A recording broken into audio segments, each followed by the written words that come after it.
sexy, I know you're gonna kill this shit.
The lineups are out.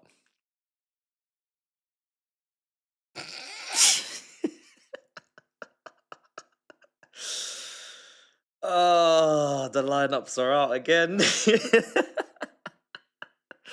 Apologies. It's not funny. It's not funny. It's not funny at this point. But the lineups are out. The lineups. You know what? I've been very aggressive. I've done some soul searching. I've been very aggressive recently. Very angry. Very pent up anger. I've been shouting a lot. I shouldn't shout. I should scream. Because this is the team. Let's go from let's go 1 to 11 here. Sanchez in goal. Gusto, Chalobah, Badiashile, Cucurella, Enzo Fernandez, Caicedo, Neto, Buonanotte, Garnacho, and George. Welcome everybody to the watch along. Welcome Chelsea versus Benfica. Stamford Bridge, Jose Mourinho's return. The benches are on screen. The Benfica team's on screen. I did say on All You Can Eat Chelsea earlier today, I did feel like potentially we would have to look at putting João Pedro on the bench, putting a Santos or a Caicedo on the bench. Santos is not even on the bench. Correct me if I'm wrong, but that is what I've seen confirmed, that Santos is not on the bench. All three of them had knocks, niggles coming into this game. And me in my head, forget Liverpool, even though Liverpool's massive. I don't want to put another player in the hospital bed. I don't want to put another player in the medical room. I don't want another player to be in a situation where they're out for a week or two and then it's 3 on 4 or 5. So I do want to protect these three, because if we lose these three that I just mentioned, we're cooked, right? So Caicedo starts, João Pedro's on the bench, and Santos is not in the squad. So all of that is up to the medical team's discretion. I'm sure Maresca's confided with them, and I've got no complaints about that. I've not really got any complaints about the back line. I think Badiashile has to start. Aerially, we're looking really, really bad. Desassi's not getting reintegrated as of yet. Stay tuned. Stay tuned for the next episode of Chelsea. Keeping up with the Chelsea, because Disassi could very well be, reintegrated if we keep getting injuries and suspensions at centre back. But we needed somebody aerially a lot more dominant. Badiashile is going to be the most aerially dominant available centre back that we have. Hato is on the bench. James is on the bench. I don't have a massive issue with James on the bench. James has to be managed. I get that. Gusto was not great when he came on against Brighton. Achampong was not great when he came on against Brighton. Both of them made mistakes. One got skipped past Menta. The other one passed into the opposition player, and we conceded. If James can only really physically, feasibly start one game a week, we're still looking after him. Do we save him for Liverpool? I think the answer is yes. I think the answer is you should have him start against Liverpool, against their front line, against Ekitike, against Gakpo, against Wirtz, against Isak, against Salah, and you should be able to beat Benfica with the other right backs available to you, Gusto or Achampong, right? Gusto maybe hints at more of an attacking option. Maybe he's going to overlap on Neto, maybe not. Neto, when he's out there, he very rarely cuts in and has someone on the overlap. He's usually the touchline winger, so that does concern me a little bit. I don't want to see Gusto in midfield. I don't want to see Gusto in half spaces. If I start seeing Gusto in half spaces again, I'm gonna cuss Maresca. I'm gonna cuss Maresca. Please don't do this to me. Cucurella is Cucurella. So Enzo Caicedo is decided on. Lavia is not fit to start. He's on the bench. We again, me and Don was talking about it. Maybe we start Lavia. Maybe we do, maybe we don't. We don't know Lavia's fitness. We don't know where he is. We don't know what he's at. Is he available to start? Can he only do 20, 15 minutes? We don't know. So again, you're forced to play Enzo Fernandez next to Caicedo in there. And then this is where it gets a bit sticky-icky. I would have started Esteval. I really would have started Esteval. I'm very disappointed to not see Esteval start. I think he's the one guy in that front line right now that is unpredictable in a good way. I know he missed chances in the game against Brighton. I know he didn't make the right decisions. I know he should have scored, but he's at least showing a positive type of effect on the team. I don't really feel like I'm getting that from the other guys. Now, Neto in particular, I don't think he's been great recently, and he's got a lot to live up to. I said it at the start of the season. I was going back and forth with PYS on Twitter. We can't mollycoddle Neto just because he's had a bit of a purple patch or he's in a bit of form. He costs 60 million. He needs to be our best winger this season. If he's not our best winger, don't argue with me. Argue with UEFA restrictions next summer when they start selling the A-list in the Champions League squad, because he'll be one of them names on the list when Quender's and Kendry Piazes and all these other left-footed attackers start knocking on the door. So when I'm saying Neto needs to start performing to the highest of levels, it's because of that. Now, to be fair to him, he's been hooked a few times because of the 10 men, which I disagree with. So let's see if he starts and does. He starts today. Let's see if he has a performance. Buonanotte starts. Garnacho, I ain't got no problem with him starting. I think he actually should start anyway. We have not seen anything of him, really. Not seen enough of him anyway. So that is what it is. The biggest problem is this one here.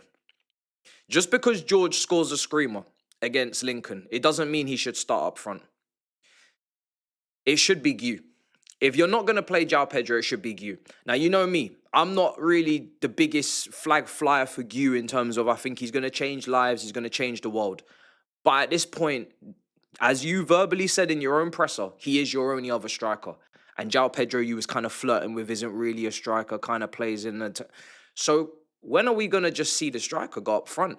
And I look, you think me and Don, we go back and forth? We do. I love Don. I absolutely love him because I actually love arguing with him. I actually said to him just now in a voice note, I agree with your anger to play. Just play Gu. Even if Gu isn't as good as a lot of you think he is or as good as I think he is, or at this point, just play him so we can find out. Because he has to be an important player now. Delap is not coming back until most likely December. I know they said November. Welcome to Chelsea Football Club. It will most likely be December, right? We need to know what this striker can do, what he can help with. If it's the press has been really poor recently. The press has not been good. We've not been pressing from the front as aggressively as we have done. Maybe that's the Club World Cup. Maybe that's the energy levels not being where they need to be, lack of preseason. But the pressing has not been great. Gu presses. Just throw him in.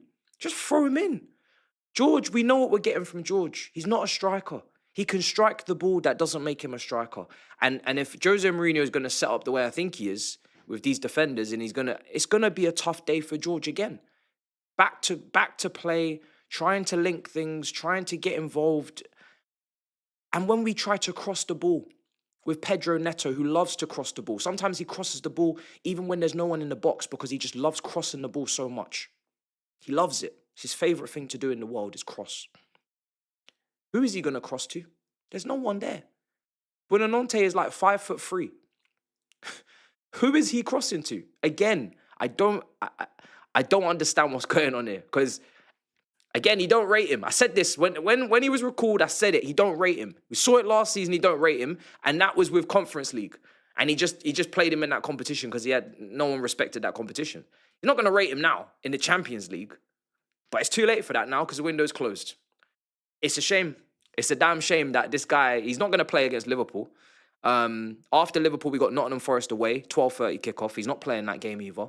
I think I'm not sure who we've got in the cup. I think it might be Wolves. I don't know when this guy's going to play. So, yeah, I'm not best pleased with that, even though, like I said, I'm not one of them I'm not one of them Gu glazers, we'll call them. I'm not a Gu glazer, yeah? I'm not a Gu glazer. However, even I'm like, what's going on here? Maybe he's even worse than I thought. And I don't even think he's bad. I just don't think he's ready. There's a difference. He could have potential, but I think he needs a loan. I think he needs to play regular first-team football. I think I would have sent him to the Championship to bang in 20. If he's capable of doing that, which he should be, then fantastic. Go and get your confidence up. Go and get your valuation up. Go and get that stock up. But at this point, I think the manager rates him even less than I do because he won't even give him a go. Right, let's go through the chat. Big up to everybody in the building. You're all gathered here today by the grace of God to laugh at me, right? Or some of you actually here to actually cheer the Chelsea on. We got Chelsea fans in here, or is it just all rivals today? I wasn't actually that stressed about this game this morning because I just feel like we should take care of business. And I feel like I keep saying that and we don't do it. So I need to maybe learn my lesson. It's Liverpool that I'm very worried about. It's Nottingham Forest away I'm very worried about. We played Benfica in the Club World Cup. That feels like a long time ago. We should be beating Benfica at home. If we can't beat Benfica at home, it's dark. But it was already dark. So it's just darker. You know what I'm saying? Let's go through some super chats. I don't know, man. I don't know. I don't know what the beef is. I think, correct me if I'm wrong, I think someone asked Maresca about Gu, and he kind of did he dodge the question? Can't remember. No, I think it was the Santos. Was it? I can't remember. There was one question he was asked that he just kind of dodged, but he did say that Gu needs to work on some things behind the scenes in training, and he's not there yet, but he's still part of the plan. I like the player. I don't know what he needs to work on. I mean, it must be a lot. It must be a lot of things. Your editor moving like Maresca. Would you fire them? I don't know what you mean by that. I don't know what you mean by that, Assad. But big up to Assad. I don't know what you mean, bro. Dan says, General Matisse, holding standards, watched your rant on DR 3 times, cooked unks, and held the narrative this morning too consistently, my general. I don't want to be this person, you know. It don't suit me, but I'm so angry. I don't get worked up until I start speaking about it, and then when I speak about it for a minute and a minute and a half and then two, I just get more and more worked up and more angry to the point where I'm almost spitting, and I got to stop myself. It's just, you know, I have to just stop and just take time to just call off. It happened twice yesterday, and probably again this morning. It's just frustrating, bro. The whole thing is just frustrating. I'm looking forward to the international break because hopefully then a couple of players can come back from injury and we just reset. I'm not confident about the weekend coming up, I'll be honest. I'm not confident at all. I need that game to come and go. As much as I want to win that game, it's dark. It's getting dark. Right, let's see. 6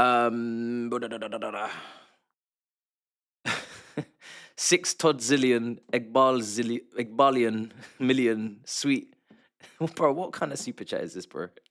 Sweet dandelions spent for this man. Also, I won't forget Miz and the rest laughing at me for correctly predicting 2 losses versus Bayern and United. Respect, Mr. Chelsea. Big up to Mr. Chelsea. Ty says, get this man out, pointless lineup. Big up Kalechi for becoming a member. He gifted a membership. Wow, thank you so much for gifting to the people. Do I leave work early to watch this match? It depends if you're... How lenient is your boss? Are you going to have to pay for that tomorrow? Are you going to have to do extra hours? Talk to me. I need context. If you're going to have to pay the price tomorrow for leaving early, I would maybe not do that. I'm sick and tired of having a match start strong and end strong. Joe's is not going to shrink away, says Kalechi. And Joe says, hey man, American that met you on Thursday, pleasure to meet you, and shout out to the Londoners, absolute fantastic people. Big up, brother. Big up, Joe. Yes, brother, we met, and it's dark, like I said, it's dark. Apologies if you do see me on the roads and I'm not smiling as much as I was over the summer. You might buck me in the streets and you might see me trying to figure out where I'm going, or I might be lost. I might just be wandering around the streets of London, don't even know where I'm going. I'm trying my best to get through this period, but it's not easy. It's not easy at all. It's been a rough few weeks. Hopefully it stops soon because it's getting a bit peak. It's getting very peak. Some people say it's politics. We was debating it in the group chat. Is this politics? I don't really understand how Gu versus George can be political. Usually I can spot politics from a mile away. I can't even understand how this is politics. George was available for transfer on deadline day to go to Fulham for 22 million. That tells me he's not part of the plan. That tells me pure profit. That tells me his position, which is an inside forward, shadow striker.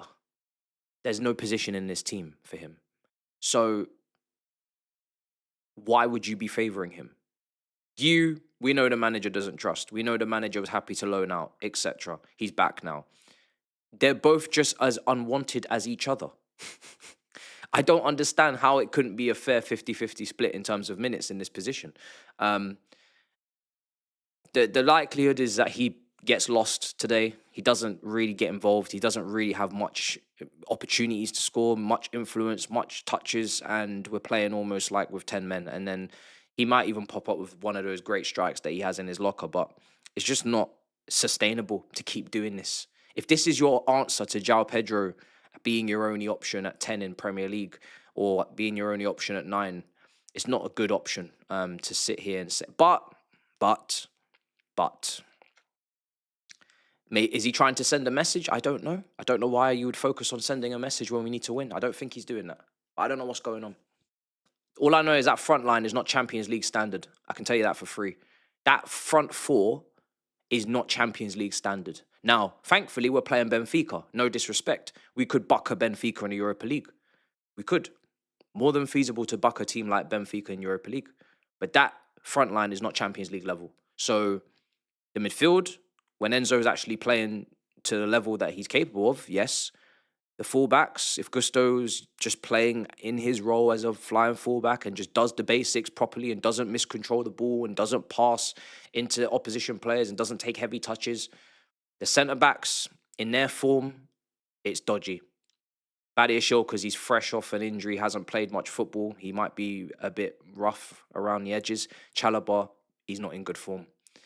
It's not a great way to come into this game, but that's the reality of the team. The team is not playing well, and the team is lacking confidence.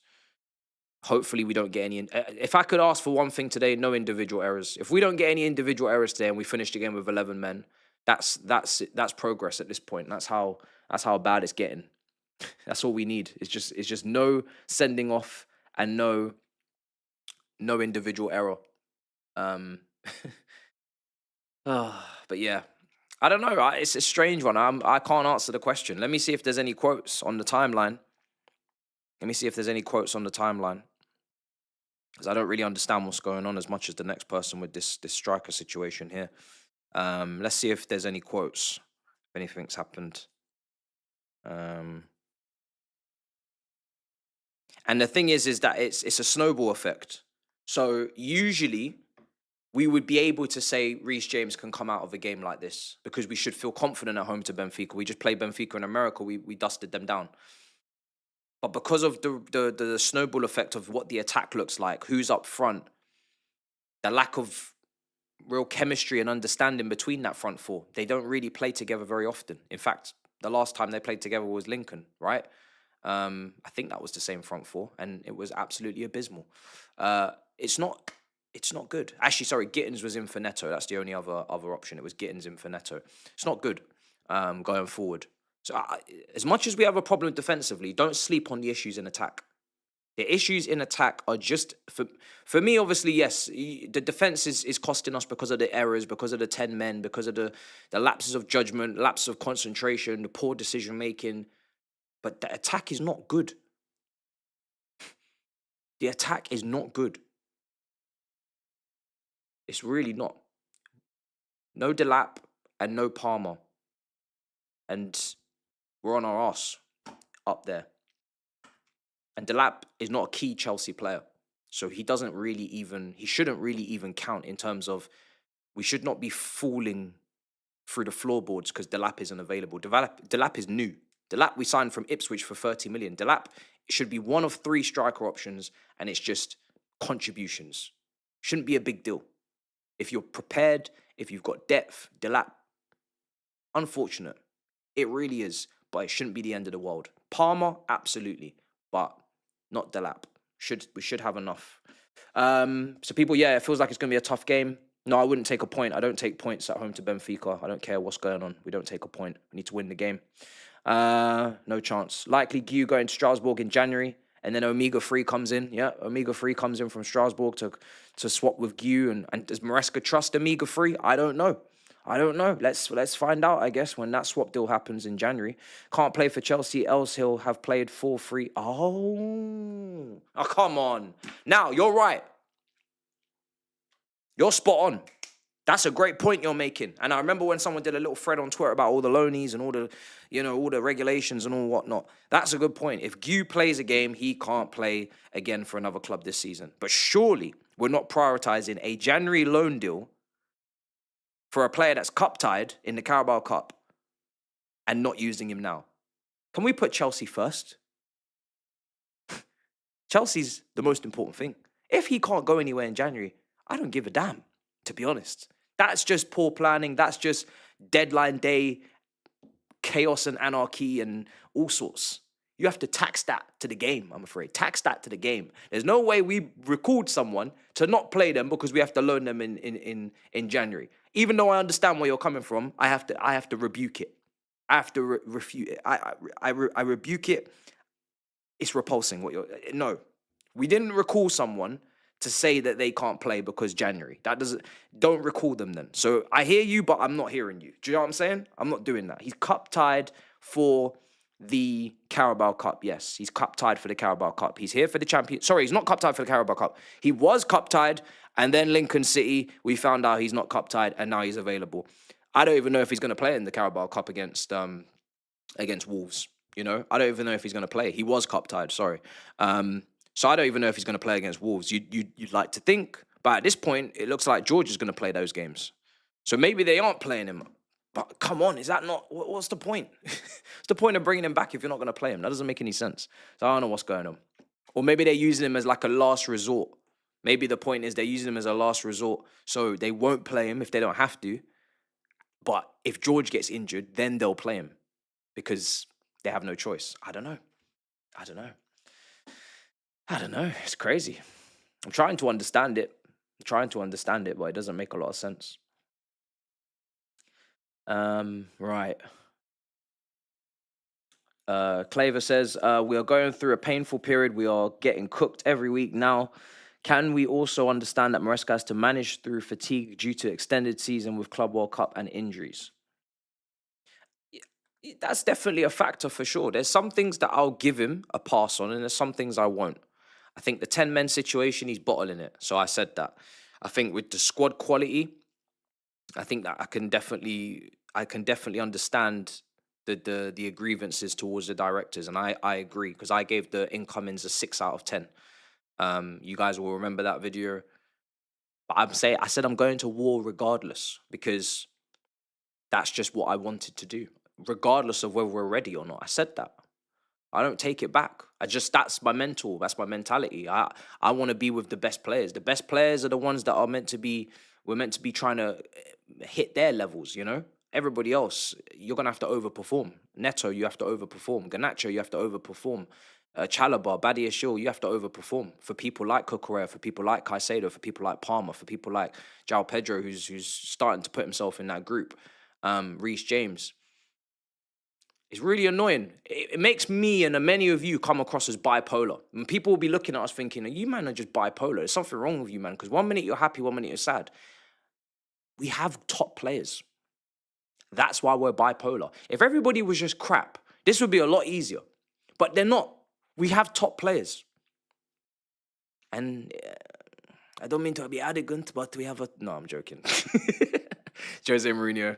I was going to do it, but I said, nah, it's not the right time. Not after that lineup selection. But we have top players. Unfortunately, we have some not so top players.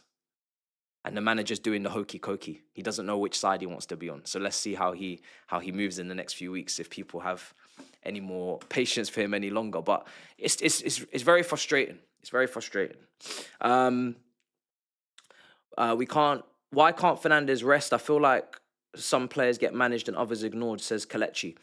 The only way, and I said it earlier, the only way Enzo Fernandez was getting rested was if Reece James came into midfield. Reece James is being looked after. So then do you put Achampong in midfield? Do you put Gusto? Absolutely not. Achampong? Absolutely not. Santos has got a knock, not in the squad. Lavia, clearly not ready to start. No surprise there. No shock.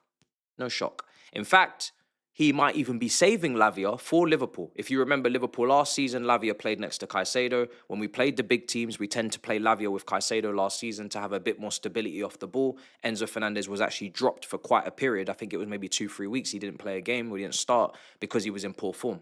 So it wouldn't surprise me if Lavia was rested today, just so he's 100% ready to start against Liverpool with Caicedo on the weekend. And Enzo maybe goes to the bench or he goes into the 10. I don't know. If he goes into the 10, he's not getting the rest. I understand your point. But we have injuries in midfield. Santos is out. Isiguo's out. Lavia's a doubt. So, you know me, I love our midfield. The midfield is a mess in terms of injuries, and so I'm going to leave that alone. I'm not going to be angry with that at all. I like the midfield. The midfield is I think the midfield is the best part of the team. You know, it is. The fullbacks, second. I think the fullbacks is pretty much sorted. Obviously, form. Obviously, you know, Gusto and what he does and how he plays, and Achampong, how he develops. But I think the fullbacks is fine at the moment. I think the fullbacks is great. it ends there. The wingers, not too fun. The strikers, very, very messy right now up there with no Delap. And even he is a squad player for me. And the centre-backs, I don't need to say anything. So the team is half-baked. The team's half-baked. Team's half-baked. Let's see what Mourinho does, though. We're about to get fried by Pavlidis. What is this team? Who's it? Who is this Pavlidis? Who is this Pavlidis? Pavlidis? Pavlidis. Pavlidis. Pavlidis. Who's Pavlidis? Who's this guy? The striker. Talk to me. Who do I need to watch out for Benfica? Who do I need to watch out for in Benfica's team? Do you guys remember Cardozo? Cardozo? That Paraguayan forward, I think he was from Paraguay for Benfica. He was a baller. I think he was like number 7 he used to wear. He was a baller. I think he scored against us. Cardozo.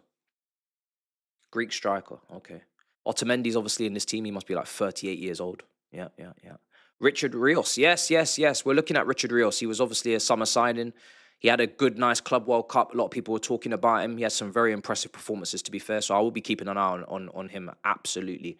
That was actually the player I was going to mention. I'm definitely going to keep an eye on him. Nico Gaitan, great shout, Argentine winger. I think he was left-footed, played left wing most of the time. Great shout. Silva, Antonio Silva, good shout again. Another player to keep an eye on. I think he's like 20 or 21. I'm not 100% sure. Young defender coming through. Everybody's been kind of talking about. Looking forward to seeing him again. So yeah, good shouts. Some players to keep an eye on for sure. Interesting. Yeah, Axel Witsel. Yeah. Belgian midfielder. Zenit St. Petersburg. Yes, Benfica. Atletico Madrid. I think he should have come to the Prem. I think he would have suited the Prem. He was quite the physical midfielder. But he still had a little bit of elegance to him. I think he should have come to the Prem, but it is what it is. Keep an eye on Neto. We need to watch out for our own players. Maybe those are the ones we need to watch out for. I'm more scared of us than I am of others.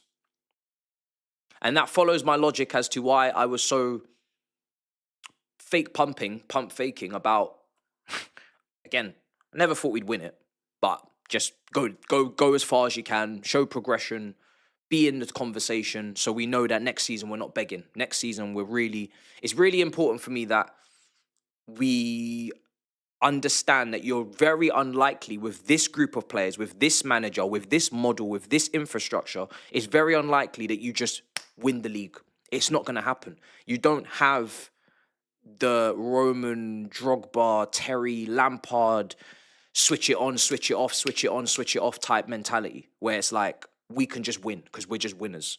As long as we got the manager and we like him and there's no in-house fighting, Rafa Benitez, we could just win. This team can't just win. This team has to build incrementally to the win. So if this campaign for me doesn't finish with 75 points, high 70s, near 80s, very unlikely you're going to win it next year. So that means we're not winning the league next year. So that means the year after we have to wait. And it's just an ongoing cycle. And it's just like, bruh. Because let's be honest, when these guys do get themselves into a title race, whenever that happens, most likely they're going to fail on the first attempt because they're going to buckle.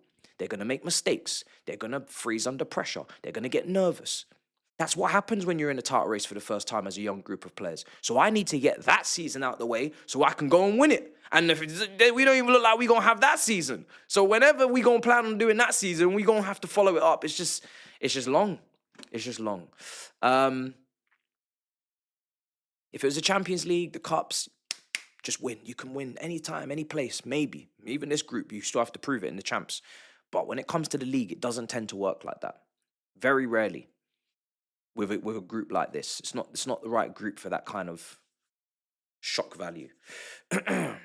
George better than Gu? ? I don't ask the questions in the presser, but I don't know what's going on. Ivanovic on the bench, yes. A lot of nostalgia typing out Ivanovic's name. even though it's not the same Ivanovic, of course. Uh, Oscar Cardoso, yes. He was quality, man. Some left foot on him. Brilliant on Foot Manager as well. Always had great stats. Not great pace, like 13 pace, but very strong shooting, great heading ability. Just a very good technical kind of striker. Kind of the perfect striker to be a backup for a main man. You know, in that Giroud mold, in that Loic Remy. Someone posted a comp earlier yesterday, I believe, Loic Remy in our title-winning season, how reliable he was in just grabbing those random clutch goals when Diego Costa was not in form, or he was suspended, or I don't think he was suspended, but injured or whatever. He just had to miss a game, rested, and Loic Remy would just come in and just finish, clinical, get that key goal, on to the next. You know, that's the kind of striker we're lacking right now. We're lacking someone, and I felt like in 2024, Garassi could have potentially been that guy for us. Even if it is a Dembaba, you know, forget a Remy or whatever, you know, just someone that can come on and can just be involved and have an impact and get the odd goal here and there just to keep us ticking. That's what I think we're really lacking up front. We don't have someone that can just come in and be a squad, a strong squad striker. We don't even really have you know, if João Pedro doesn't count and he's a 10, which at this point he seems to be playing in the 10 quite a lot, even though he's up front, he seems to drop in the 10. We don't even have a striker, but it's mad. What's going on here? Let me run a poll.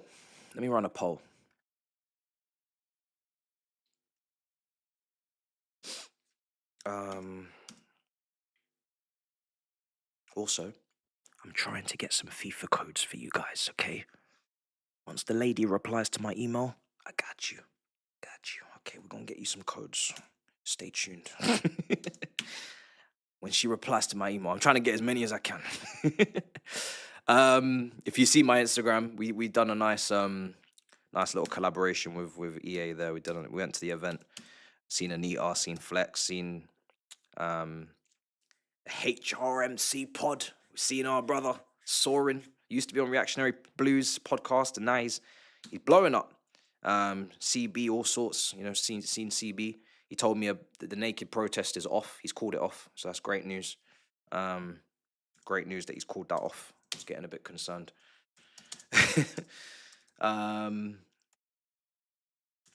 Right. Watch along. No, predictions. Right. Chelsea win. Draw.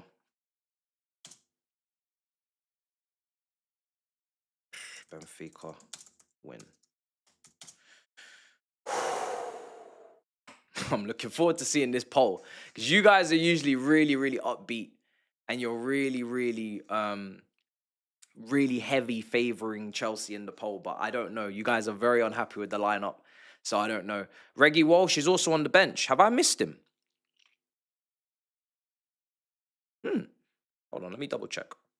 I hope he is, because we don't really have a central midfielder on the bench apart from Lavia. Actually, sorry, we have Lavia. So, did I miss Walsh? Oh, I did. Okay, shout. Let me add him. I didn't even see Walsh. I did not see Walsh there. Is it gonna even let me do that without doing a whole madness? Might just have to be there in the figure of our imagination, because the game's kicking off in 20 minutes anyway, and they're not even gonna let me add him on without a whole kerfuffle. Yeah, it's gonna be long, because I've already saved the file. But yeah, Walsh is on the bench.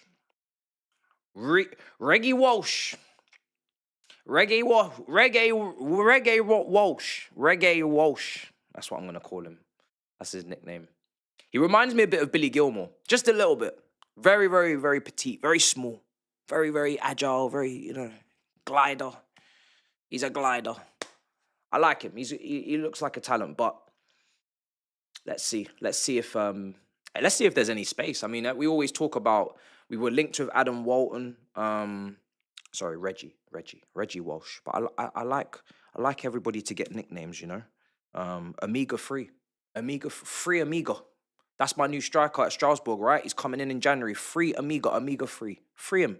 Free Amiga. Yeah, I don't know. Let's see, because Adam Walton got linked.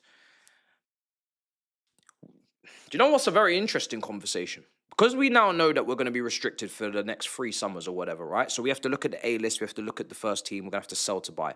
This is just facts. Who's under the most threat right now? I'm looking out for these guys. I'm thinking, yo, who do I need to just click round here and say, yo, do you realize that you could be on the chopping board? Like, first teamers. We're talking Neto. We're talking Marlo Gusto. We're talking maybe Enzo Fernandez.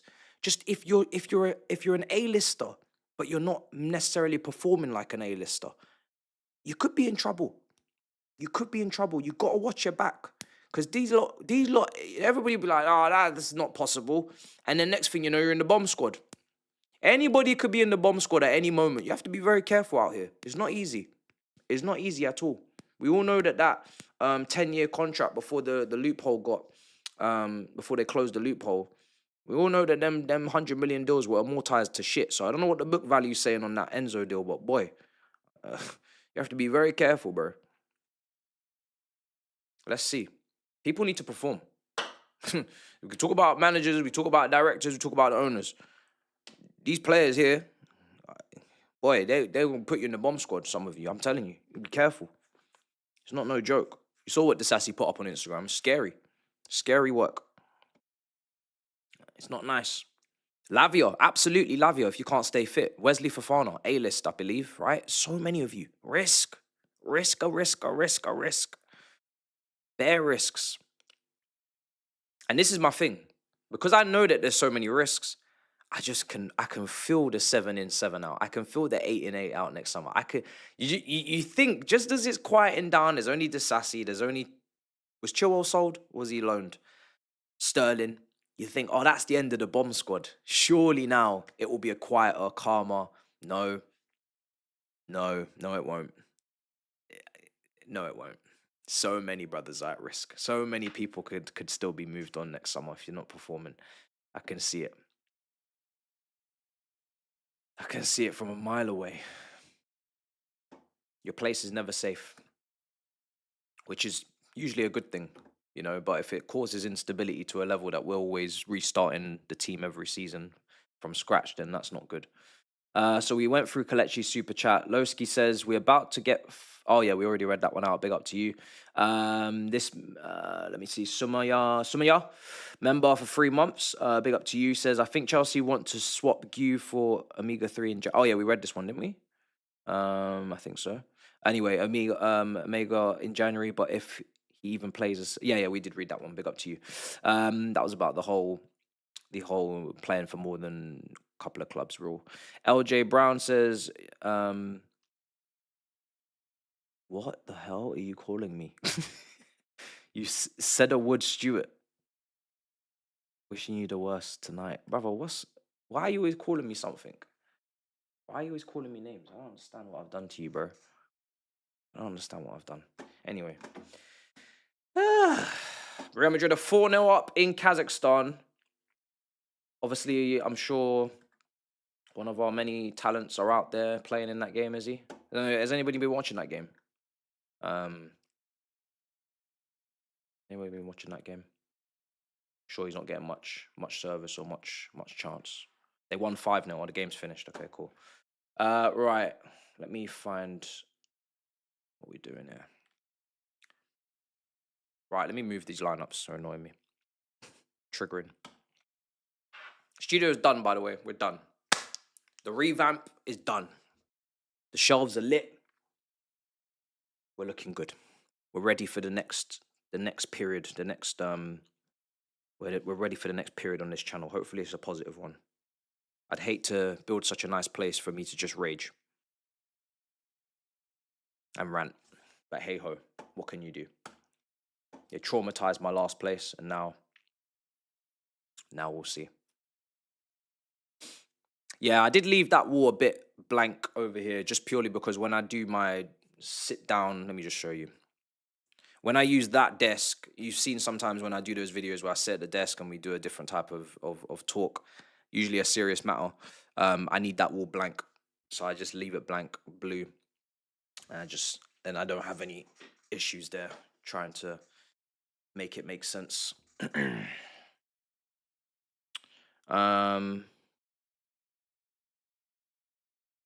Yeah, it's not really my place to be speaking about why Turkish left. I'll be real. Just not my business to be discussing. I'm sure he's going to, I'm sure, talk about it at some point on his channel. Maybe AFTV will talk about it again. It's not my business to be talking about. So that's just me being respectful on both sides. And it's just not how I do things. Not my business. But I'm sure you'll find out at some point what's happened and etc. etc.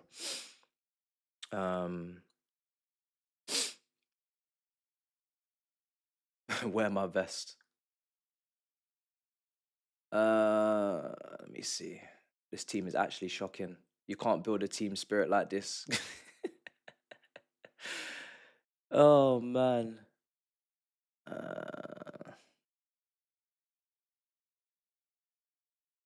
Let me see. Let me see. Yeah, it's mad, you know, because we talk about the striker situation. I think Esteval not playing is I don't know, man. I don't know. Is he gonna play against Liverpool? Doesn't feel like the kind of game I don't know. I feel like he could get a lot of change out of Kirkes. Kirkes has been pretty shaky at the start of the season. I feel like Esteval could definitely get a lot out of Kirkes. Maybe he'll play. Maybe I don't know. I haven't seen Liverpool's team away at Galatasaray. I don't know if Robertson's going to get put back into this team. I don't know if Robertson could potentially play at Stamford Bridge. I could see why that would probably make sense for Slot. Kirkes has started. So we play. So let me read out the Liverpool team so you can get a little bit of a grasp as to what potentially could be coming at the weekend if they've made changes. So Alisson's in goal, Frimpong, Konate, Van Dijk, Kirkes, Gravenberch, Curtis Jones, Wirtz is playing in the 10, Szoboszlai is playing as well. I feel like potentially you might see Jones in the 10, Wirtz pull off to the right, Szoboszlai and Gravenberch in midfield. I don't know. Let's see. It's an interesting one. Gakpo left and Ekatike on the up front. So interesting team. Very interesting team. Isak's not starting. Salah's not starting. McAllister's not starting.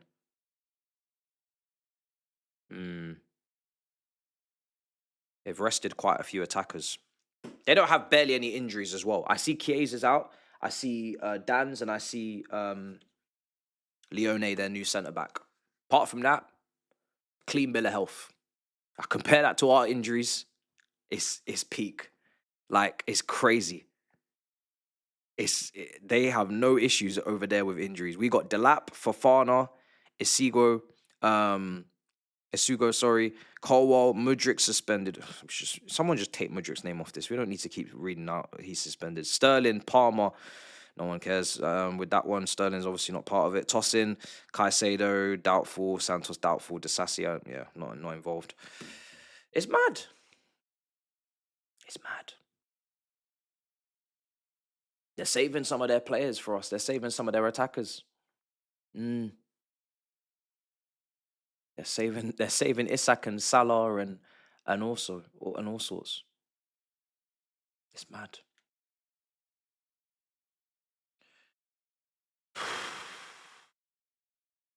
Boy. Long-term injuries too, yeah. Exactly. I don't know. It's one of those ones where it's unfortunate, but I feel like you have to prepare for that. You have to prepare for that. You had a Club World Cup. You got a World Cup next summer. There's 4 competitions. Champions League longer. You're gonna get injuries. I would always expect that you're gonna get some injuries. Maybe not this many. Maybe not this many, but you're gonna get injuries. You're absolutely gonna get injuries. And now we got Arsenal fans cheering for us in the chat. Please, can you beat Liverpool at the weekend? I beg of you to turn up. Anything, please, even a point. It's a disgrace. It's a disgrace that this is the position that they're trying to put us in. This is mad.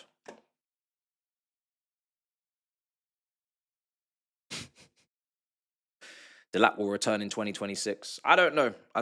There was a report that went out from, I think, Daily Mail saying that his situation is now worsened and won't be back till 2026. Then it was deleted. I don't know what's going on. Again, this could be one of those situations you just don't hear about it. There's a plenty of time a player gets injured for us and you just don't hear about when they're coming back. You don't hear about any updates. You don't get anything. Before, we were doing a whole heap. We had a whole rehabilitation list. Do you remember the rehabilitation update? Every single game, rehabilitation injury list sheet. The fact that a club even needed that every single week. And it was just a list 6 weeks away, 3 months away, 2 weeks away, 4 weeks away. It was insane. It was insane. It was his own squad. We had about minimum 11 injuries. That was his own little team. The Injury FC. So, dark times. Let me see. What's the poll saying? 51% Chelsea win, 27% Benfica win, draw 22%.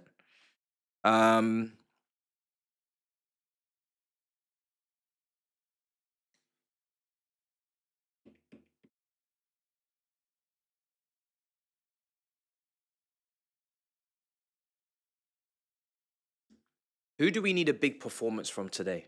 Usually I ask that question because we're in form and we're trying to pick and choose what we need and want. We need everybody to play well. But if I had to pick one individual, and it might shock you. It might shock you, but I'm going to say Garnacho. Because this is a player that I got a lot of doubts about, a lot of question marks, and not best pleased with the business. However it's done. I need something because that left wing, it ain't good. It ain't off to a great start. Now, circumstances, tell you that, look, we didn't get to use the left wingers because we had 10 men or the manager didn't want to bring one on. If this guy could find something, some kind of form, goal, input, output, HDMI, something, anything, just to give some life over there. Because I already know on the right, I'm either going with Esteval, or if Neto wants to play well, then he'll play over there. Or Cole Palmer, when he's back fit, could kind of play on the right wing as well. So I feel like, and we know the right is future-proofed with Quenda and Paez and all these guys, right? So we know the right is just absolutely stockpiled to death. The left is on its arse. Absolutely on its arse. Gittins isn't really ready, which is mad for the money, but it's not really mad for the profile, the age, the player. So we kind of have to just leave that one for a second and not kill his career before it even starts. But Garnacho is actually quite experienced. So if Garnacho could offer something today, that would be great.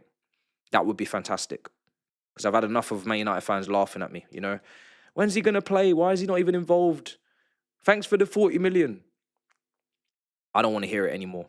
So anything that you could offer would be fantastic. I'll be real. I don't want to be right. I don't come here to be right. I give my opinion and I pray. That's literally it. I do not want to be right about Garnacho. I don't want to be right about the impact that he'll have. I don't want to be right about the upgrade that we'll look for, that we'll need after 18, whatever, how many months it is. I don't want to be right about that. I need Swoo. I need Real Madrid link. Wow. Ronaldo regen. I need all of that. Yeah? Bring. Hurry up. Do all of it. Right. When are we? Right. Happy thoughts. Because it is the first night at Stamford. It doesn't feel like it. This is the thing that really annoys me when we're losing games because we just forget. We forget that this is the first night in the Champions League at Stamford Bridge since we lost at home to Real Madrid with that disgusting lineup all those years ago, I think under Frank Lampard, where we basically just threw the game. I even remember the Dortmund tie under Graham Potter and how exciting Champions League knockout football was.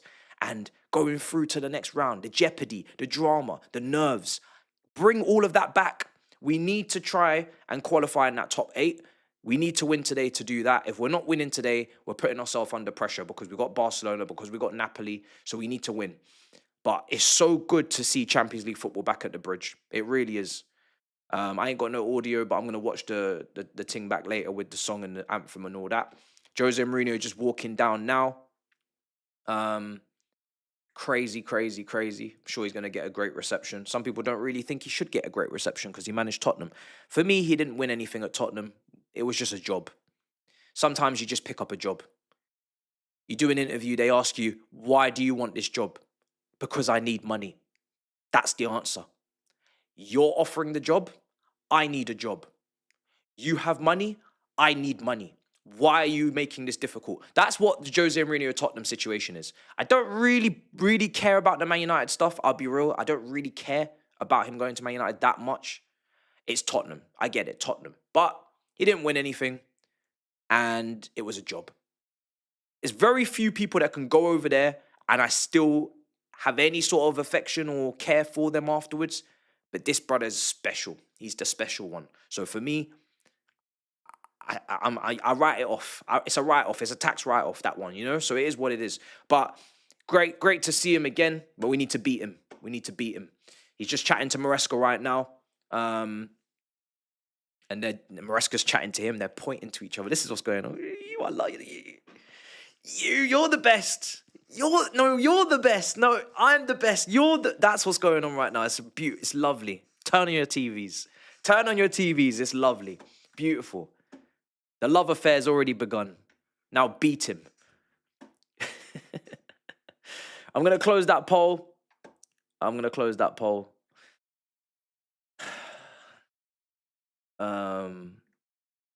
Love from Saudi. Big up, bro. Bro, literally, that's what they were doing. They loving each other up before the game, bro. 2 minutes to kick off. Lineups are being flashed on the TV coverage. I'm so stressed. I can't lie. I wasn't actually stressed this morning. I was probably being disrespectful to Benfica and respecting us far too much by not being stressed. I should always be stressed with us now, shouldn't I? Oh, man. Right, let me get the timer ready. If we were playing how we were playing over the summer, I wouldn't even bat an eyelid about how we'd win this game. I just would say we're gonna win it, and it's a case of how we win it, you know? We're not playing that way anymore. We're not playing with the same confidence, the same swagger.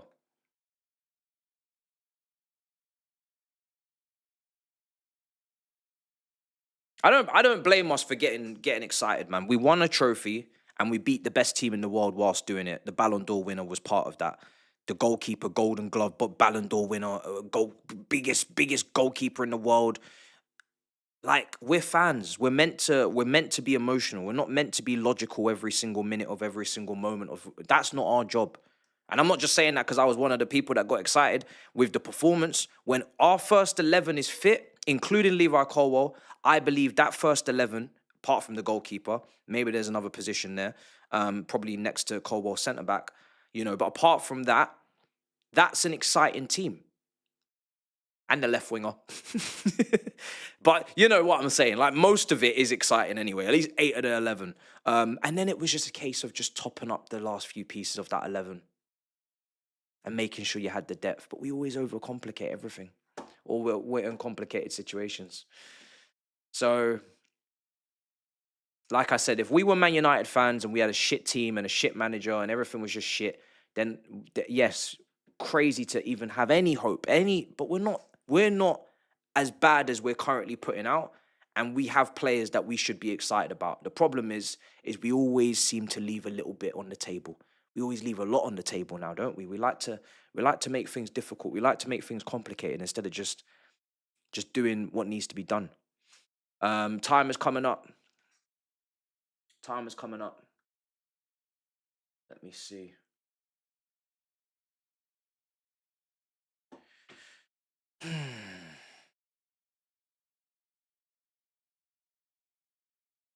Kickoff. Hurry up.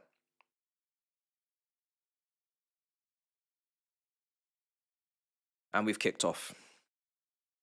Chelsea versus Benfica.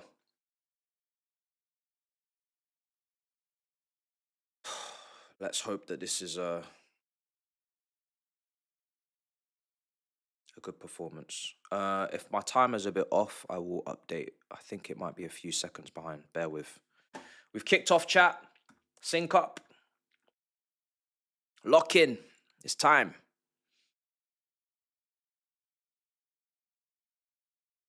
It's Enzo Fernandez. I need a top performance from you against your old club. Don't play with me today. Enzo Fernandez. I need a top performance.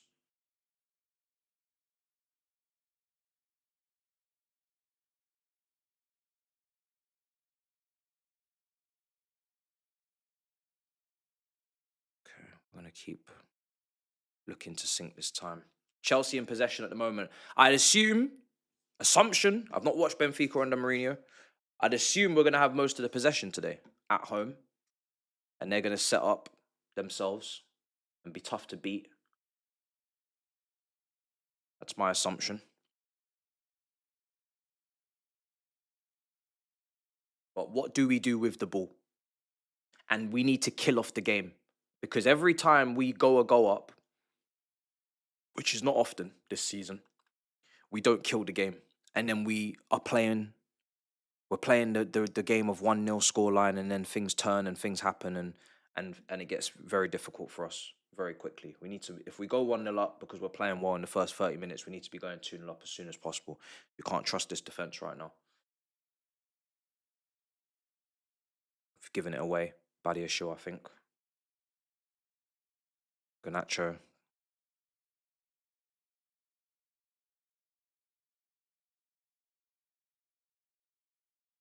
I don't know if anybody else feels like this, and it's very stupid of me, but Garnacho taking the 49 is very good copium for me.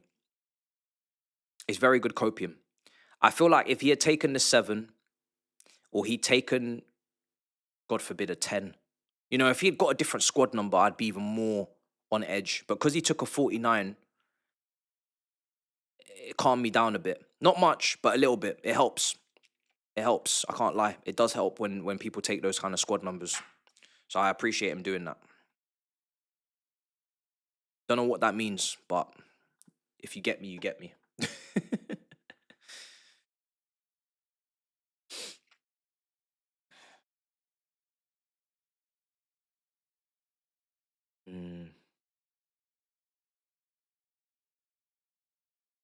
Liverpool getting cooked. Yeah, well, it's Galatasaray away. Got to get through the first 10 minutes. Let's see what happens over there. I don't think their result is going to really change too much for me. It's more what we do here. Here's Garnacho. Please, cut back. Oh, my days. Shot wide. He's kind of played it in between Enzo and Buonanotte, so...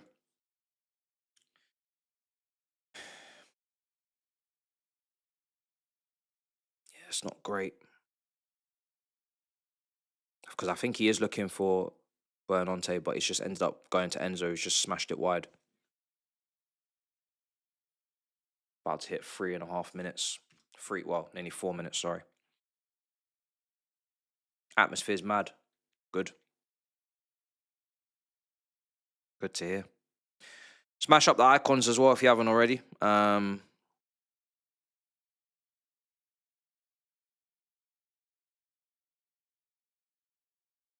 Benfica in possession.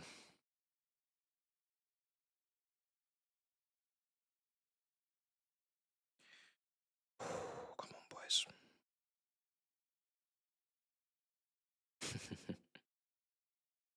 We haven't heard the... yeah, listen.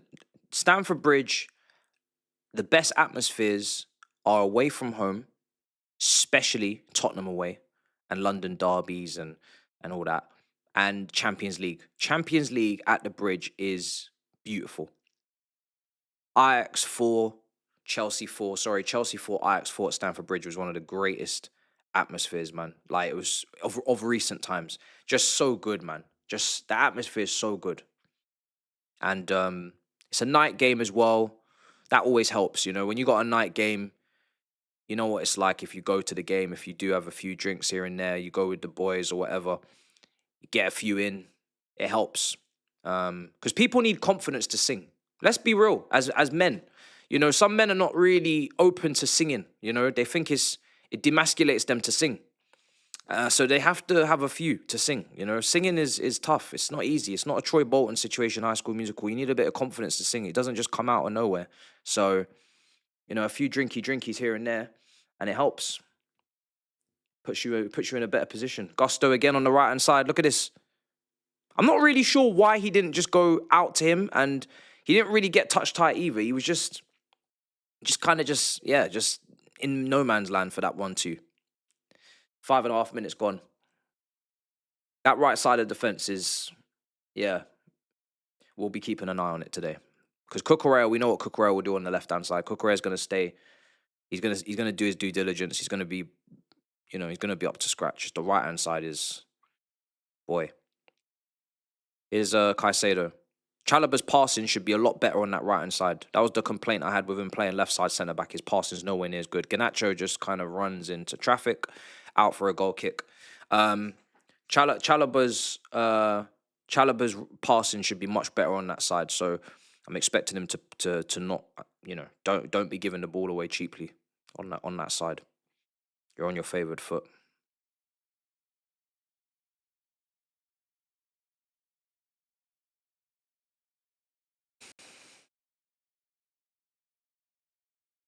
Throwing for Benfica, Cucurella up the pitch, counter press, strong.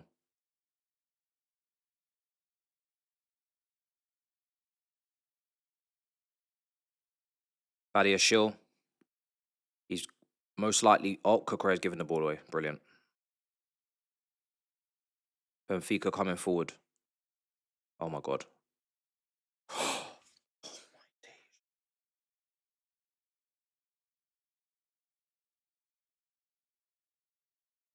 Sanchez tipped it onto the post. As a goalkeeper, he's onside when he makes that run. Conceding from there would have been ridiculous. You can't concede at your near post. He's just about got down in time, tipped it onto the post. Looked like it was going to go past him.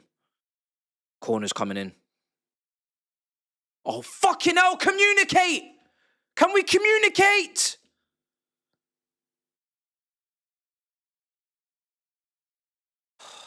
Badia Shill and Sanchez not communicating. They've both gone for the same ball. Almost ends in disaster. We need French. We need to have. Is it a French-speaking back line? Is it a Spanish-speaking? Is it English-speaking, brother? Well, everybody's confused.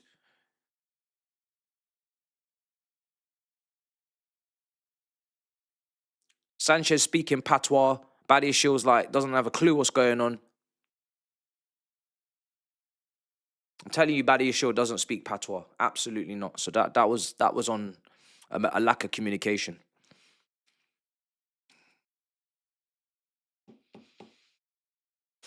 We even struggling to defend crosses when the opposition attacker is not even going for it. It's just us just getting in each other's way. Same with Jorgensen punching Fofana in the head.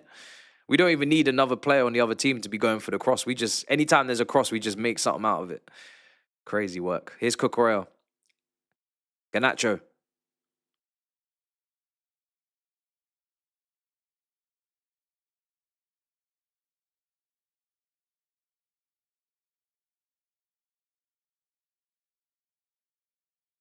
All right, play that. Badia Shill. So Caicedo's kind of instructing them. Neto. The one thing I'll say about our wingers is their dribbling is very disheartening. This pairing that we have here, we don't really have a pure dribbler in these two winger options. They're both similar style dribblers. I don't really know what that style is. I don't know how to I don't know what the term is, but they do it. They're very similar when they dribble. Here's Neto again. Go on.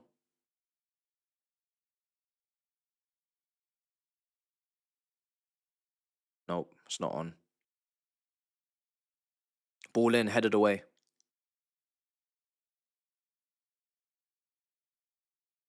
Go on. Right, good from Neto. Good press. That with these two, with Garnacho and Neto, the press, you know, this maybe Gu would have helped as well, but the press needs to be on point today. We should have a great counter press. There's no excuse not to have a good counter press. These guys should be hard workers. They should be in everybody's faces. They should be up the pitch. At bare minimum, that's the least they can give us. Is a good counter press.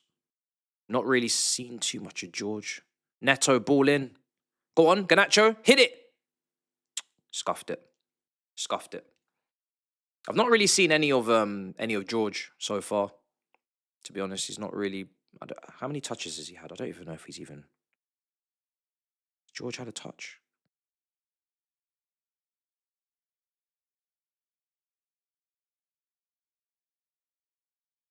Two. He's had 2 touches. Just 2.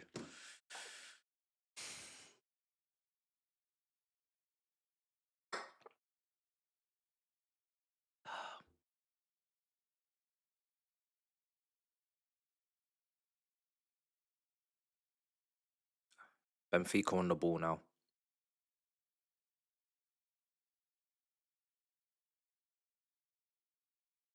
They've gone short. Now they've gone long. Win that. Win that first header. Okay, lovely. Badiashile takes it. No pressure. Good. Back to the keeper. I don't know if Badiashile understands how. Oh my god. I don't know if Badiashile understands how important he is today and what his performance means. I said Garnacho, but boy, Badiashile as well. I need top performance. I know he just come back from injury, so that's probably why I didn't mention him. I'm trying to be fair to him a bit, but boy, we need one of these centre backs to stand up today. So we're looking at him. Because that Liverpool game, you're going to get a lot of traffic. Isak. Salah down that side as well. Benfica on the ball. 2-0 Marseille already. Ajax are cooked. João Pedro's not injured. He's on the bench as a precaution because he had a knock coming into this game. I've got no qualms about that. Need him. Can't have him injured. But yeah, he's on the bench.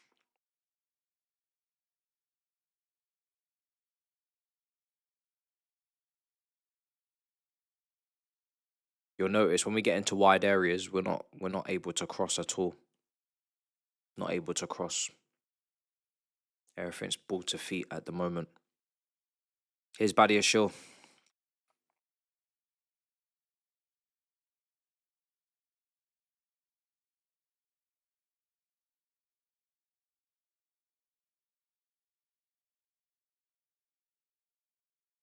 It's Garnacho.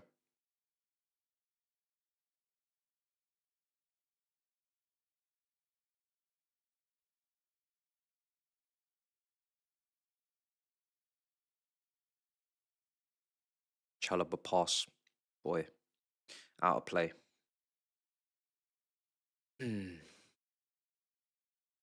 Galatasaray apparently have a pen, according to the chat.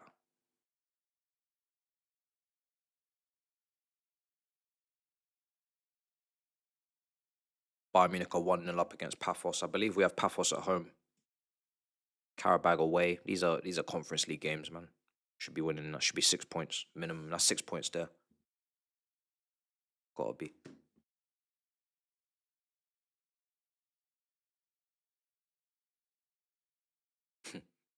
Man fell over the advertising boards and then the fans were just onto him straight away. Benfica player. Benfica with the throw-in.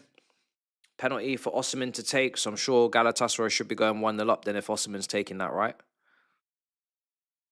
Forgot he was even over there, to be honest. It was never a pen, someone's saying. Benfica, shot. Wide. Wide. Benfica have had the better chances so far.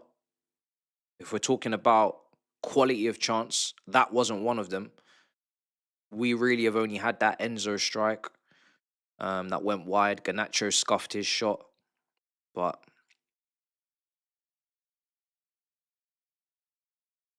I'd say Benfica slightly edging it, at least on quality of chances created in this first 15 minutes.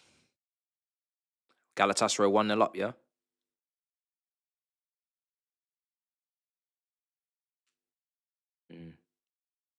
Well, Enzo Fernandez is a lot deeper today. You can see him picking up the ball here from Badia Shaw. A lot of people want to see him deeper. He's just giving the ball away.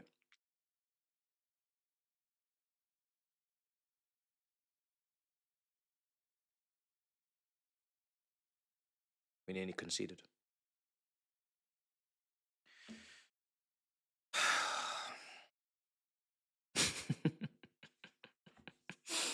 Bro, I was just waiting for that. I swear, if that had gone in, boy. Not on the side camera, fam. Not on the side camera. We've just given it away again. Boy, we're not doing too well with the possession thing today. Oh, we're giving it away for fun. We're more than happy to give it away. Oh, even the Benfica keeper's having a bit of fun. Jesus, what's going on here today? It's a bit of a mess.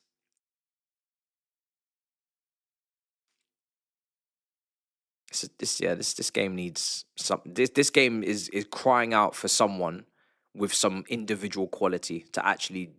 This is the kind of game where an Eden Hazard would just. That's a great shot from Neto. Great strike. Unlucky, just wide. This is the kind of game where like an Eden Hazard would just run the whole game. He'd run the whole game. There's no player out there from an attacking standpoint that's running the game.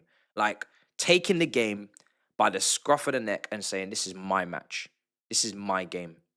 Everybody in that attack needs to be in certain scenarios, needs to be in certain situations, needs to be in certain positions, in certain, periods of play, certain moments where they can capitalize.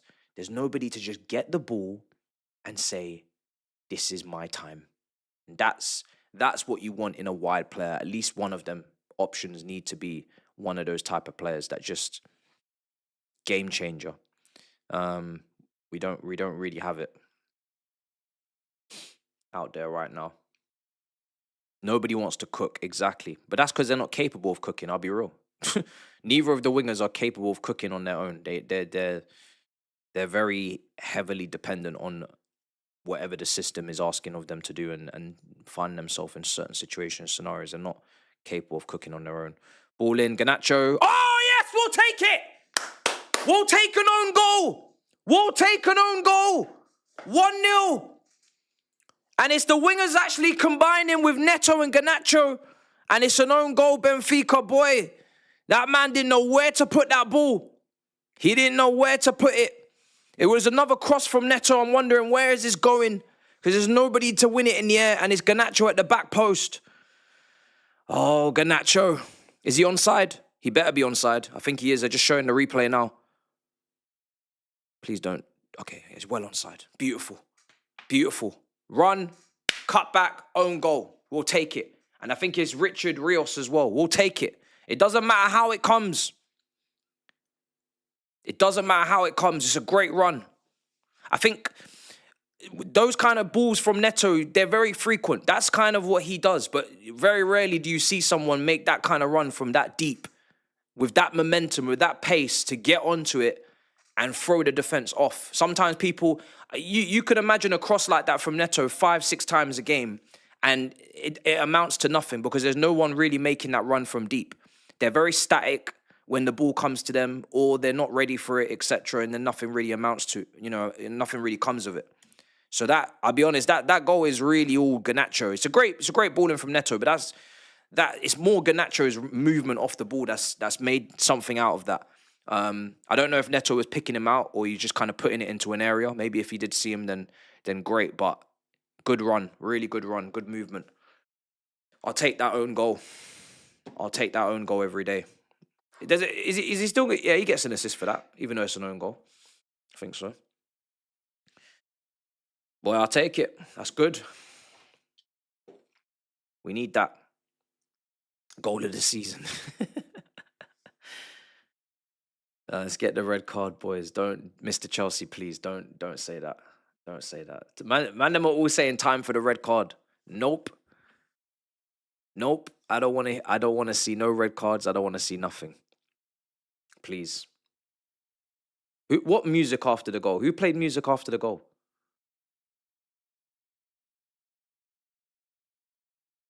Did we play music after that goal? You must be lying. You must be joking. There's no way. There's no way we played music after that goal. There's no way. Oh man, you guys are trying to traumatize me, man. No red cards today, please. This is why I just want the second goal. Please, let's just focus and get the second goal as soon as possible. The PTSD and the trauma is just kicking in now.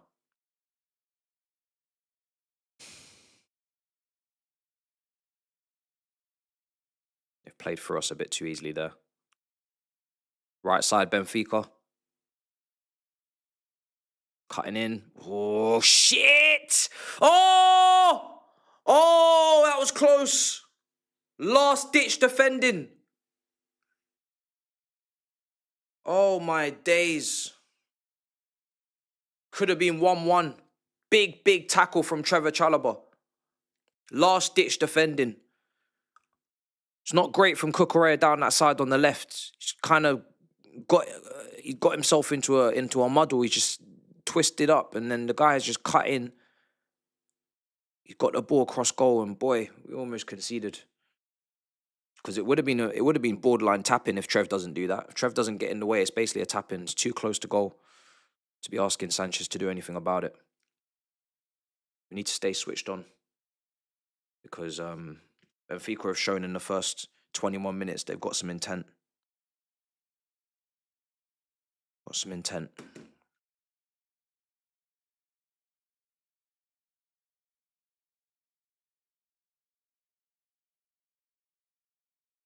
Neto.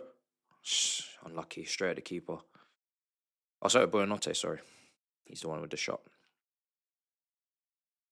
Yeah, no, Trev saved us there, absolutely. He did. His last-ditch defending. Great challenge. They've gone long. Let's win that Badia Shill. Two guys going for the same ball as well. The communication needs to be better. Come on. Doesn't surprise me the communication is arse, I guess, because these guys don't play together, so there's no chemistry, but even still. Here's Caicedo.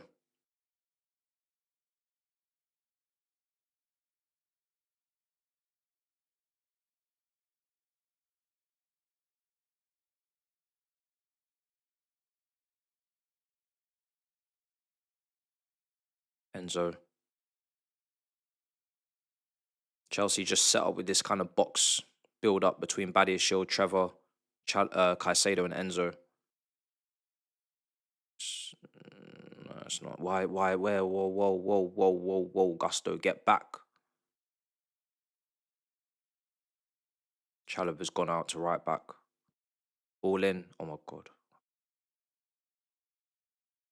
Sanchez done quickly. Let's go counter attack. Come on.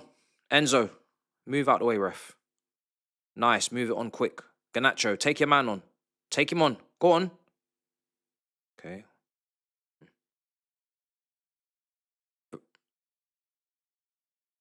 George is not involved, man. It's like we're just playing around George. It's peak. But we did kind of predict that would be the case. Like, he doesn't really tend to get too involved up front. He's kind of a non-entity. He's not involved. So it is like playing with 10 because he's just not involved. I don't think it's like in Cuckoo levels where he was just being lazy. I don't think George is being lazy at all, but it's just a bit uncomfortable up there for him. He doesn't really. He's just not a striker. They won't play it into him for him to hold up the ball, draw a foul. You know that they know that that's not his USP, so they're not even asking him to do it. They're just playing around him. Whereas really, you'd want to use your striker to kind of play off the defenders and get people turning and flicks around the corner, all that stuff. But they're not even asking him to try and do all that. Yeah, Link as a centre forward, as a lone centre forward, linking play is absolutely crucial. 90% of the time, you know. And Drogba was the absolute king of it. We can talk about his goals, his free kicks, his headers, but boy, when I tell you, when we used to go long to Drogba and he used to just chest that ball down and just play it off. Those were some of the best pieces of play because he just set up so many attacks. It was just nuts. Such a, for the most part, a team player. Obviously, there was a couple moments he was fighting for a penalty with Ballack and Lampard or free kicks and stuff. But for the most part, you know, he was a brilliant team player to have in that up front role. Here's Garnacho. Garnacho left side. Ah. He's going for the cutback.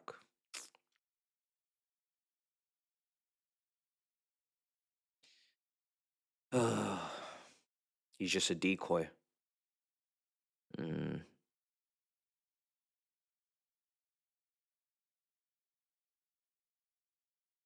Oh, boy.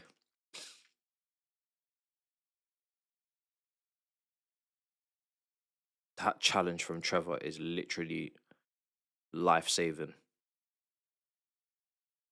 Just gets his body in the way.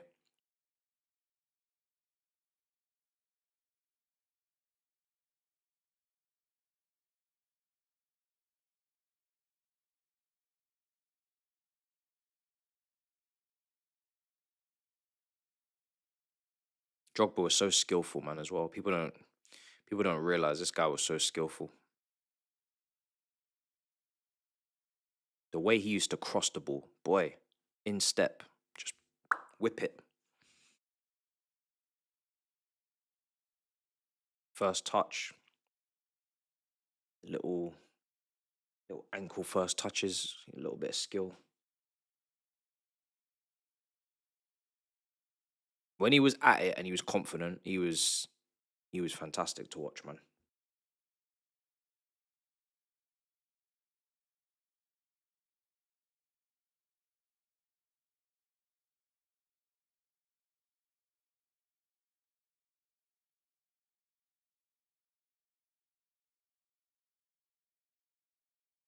We've lost it. Nah, I'm not watching a Liverpool game now. Our team is too fragile for me to be watching two games. We have to give our undivided attention here. We have to make sure that they're locked in to focus. I'm not really too asked about what Liverpool do, to be honest. It doesn't really change too much for me.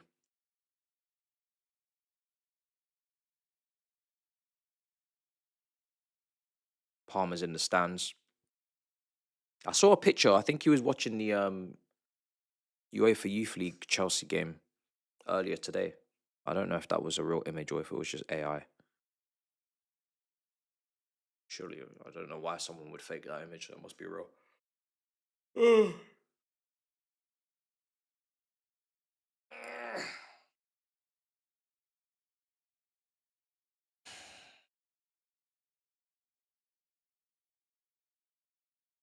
Yeah, I seen McQueen came on off the bench, scored a nice goal. Moeka scored some nice goals.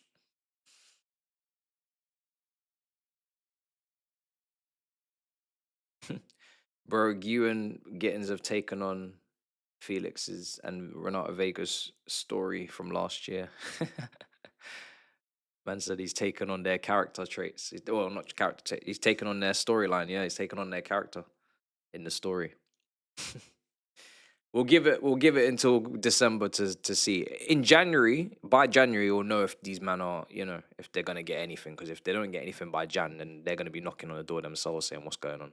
So let's see. Gu, I wouldn't be surprised, you know, but Gittins 55 million. I'm expecting this guy to play some games at some point. Here's Badia Shill. Coquerel. Chelsea in possession, no red cards in the first. Let's just give Chelsea a round of applause, chat. Because there's been no red cards in 30 minutes. This might be a new record. Let's just really give a great round of applause, chat. Please, let's give a round of applause. Let's give a round of applause. This is a big moment for the football club. No red cards. 30 minutes gone, no red cards. This is incredible. This is insane. The levels of maturity. Do you know how much they're fighting against the urge to get sent off right now? They have this feeling, this undenying, untapped feeling inside them to get sent off, and they're holding it. They're holding it in. It's incredible stuff. It's incredible stuff, honestly. It really is. Am I jinxing it? I'm not jinxing it. Ganacho's cross is over here as well. What's going on? Has there been another goal? Bayern Munich. Apparently Jackson scored. It's not the... he's trying to find Neto. Neto's not on the same wavelength. He's not there as quickly as Ganacho needs him to be for that cross to work. The wingers are looking for each other. They're looking for each other.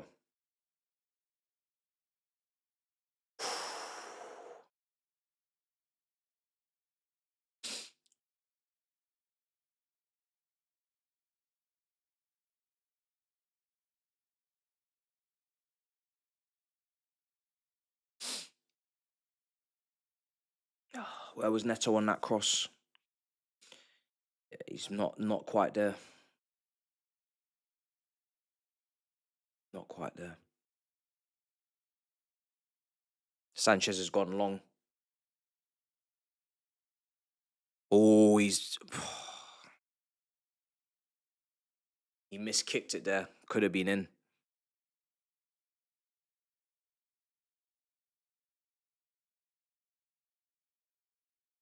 At halftime, I'd probably bring... actually, no, I'm not probably... I'd bring on Gu for George at halftime. Out of respect to George not hooking him earlier, but I'd definitely bring on Gu at halftime. And stop wasting time. I want to see something different up there.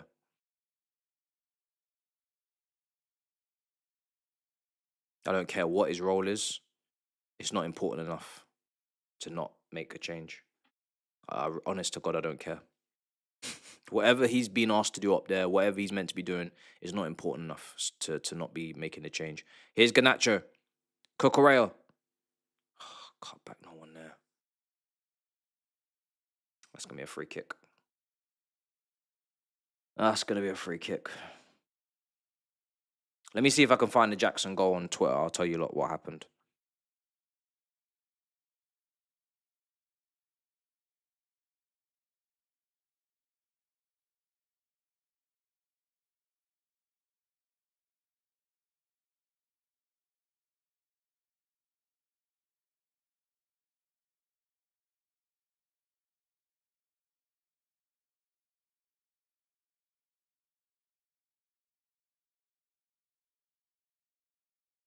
"32 minutes.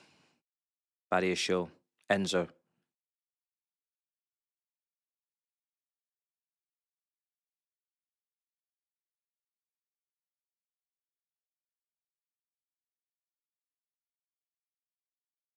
Can't find the goal at the moment. I'll look for it at half time. Enzo. I need that second goal, man. They're going to get booked. Good. Good. We need respite. Just a win. Maybe a 2-0. Bit of respite for the fan base. A bit of respite for the team manager. It's needed. Just been one loss after another. Or one poor result after another, shall I say. We need a break.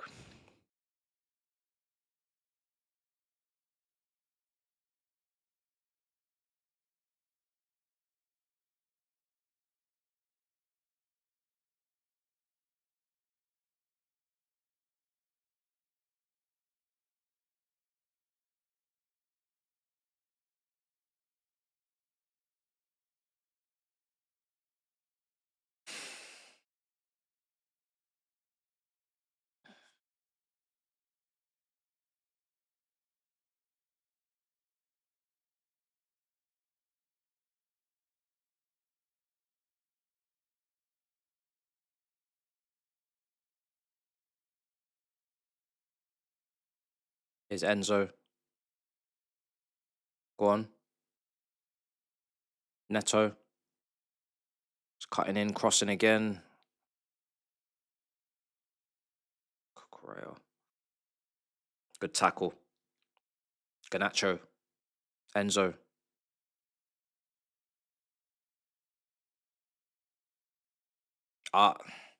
Enzo's his profile his profile is not equipped to play that high up the pitch on the ball, because you just look at him and you think anyone with a bit of physicality in terms of upper body strength, in terms of the ability to shield the ball, like a Ruben Loftus-Cheek, for instance, they get that ball there, they shield it, they turn, they carry the ball, they dribble. That becomes something out of nothing. But when he's there, because it's not his game and because his body's just not built like that, it turns into the touch, and then he's looking for a pass, and then there's no pass, and then he has to go back, and then the whole thing's dead. In that position there, in that left channel, whoever's receiving that ball there should have the ability to dribble past players, should have the ability to go to make something happen on a 1v1 situation with a player. You should have the ability to skip past someone, you know? There's a lot of things that I'm watching in our play here. We're limited to how much we can really do on the ball because people are not capable of doing certain things. It's you know, you can pass all you want, but at the end of the day, some of the greatest goals and some of the greatest moments, you look at them and they come from someone having to do something that not everyone can do. It comes from a very risky 50-50 scenario that they just excel at, and they're better because they're a better footballer, so they make it happen, and then things click afterwards. You got to be able to go, you know, it's 11v11. At some point, you got to be able to go past your man. As simple as that. Someone's got to be able to go past their man. I'm not getting enough real dribbling success rate from Garnacho. I'm not getting enough from Neto on the right. Dribbling success rate, obviously the crosses and whatnot are good, but I'm not. There's no one in this team right now that's going past anyone and creating space for others. Everything's to feet, and everybody needs to pray that they have an option when they receive it. That's the problem right now for me in terms of going 2-0 up.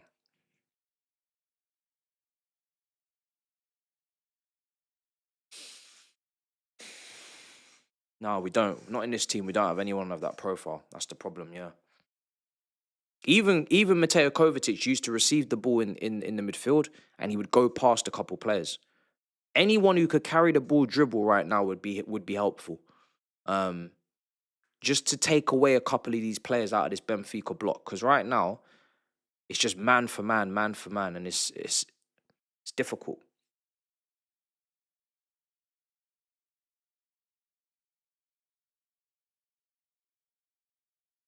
George, first time I've seen him touch the ball in about 20 minutes. Not had a lot today at all. Garnacho.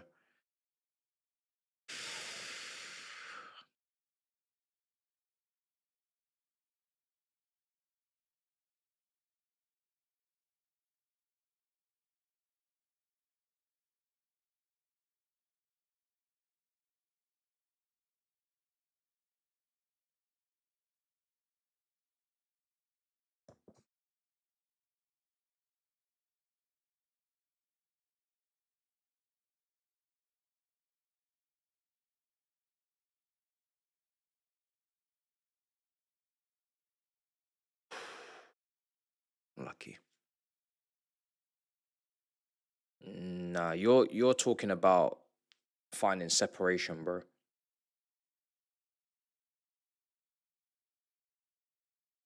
There's finding separation and then there's dribbling past people. I would like to separate the two. This goalkeeper is absolutely drunk. What on earth is he doing? What on earth is he doing?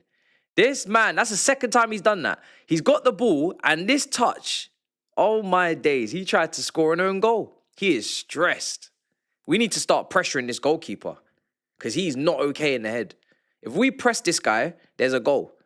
There's definitely a goal from this goalkeeper. There's a goal in a mistake from him. Absolutely. That's the second time he's done that, and it's dark. It doesn't look good for him back there. He don't look very confident with the ball at his feet.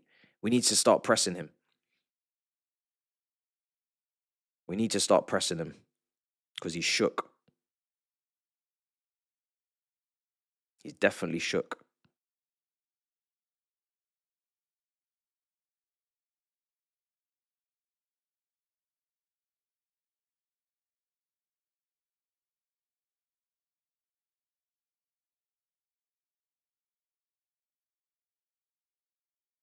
Right, corner. Ball in, flicked on, cleared. Gusto. Good pass.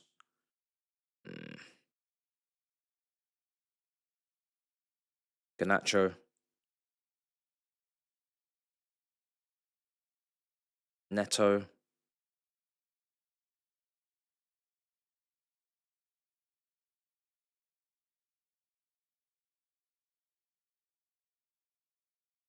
Nah. Oh, fuck. And you know what? He didn't see it, so it is what it is. There was a pass that Garnacho could have played. If he had just waited a little bit longer, there was a nice gap that just opened up for George. If he had just swiveled a little bit more, maybe George needs to give him a shout. He's maybe not the loudest. He comes across as pretty quiet. There was a pass that Garnacho could have just flicked around the corner, and George would have just been in a great area. We would have been in a great position. We got a free kick anyway, so it's fine, but there was a nice gap there, man. There was a nice gap there, but he didn't see it. He didn't see it. It's a shame. Free kick now.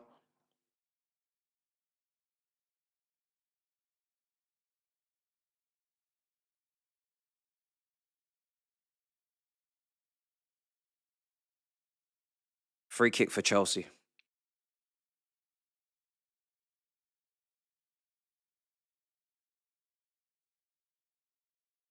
Big Barley looking at Benfica goalkeeper. Sign him. Boy, what? Free kick, come on.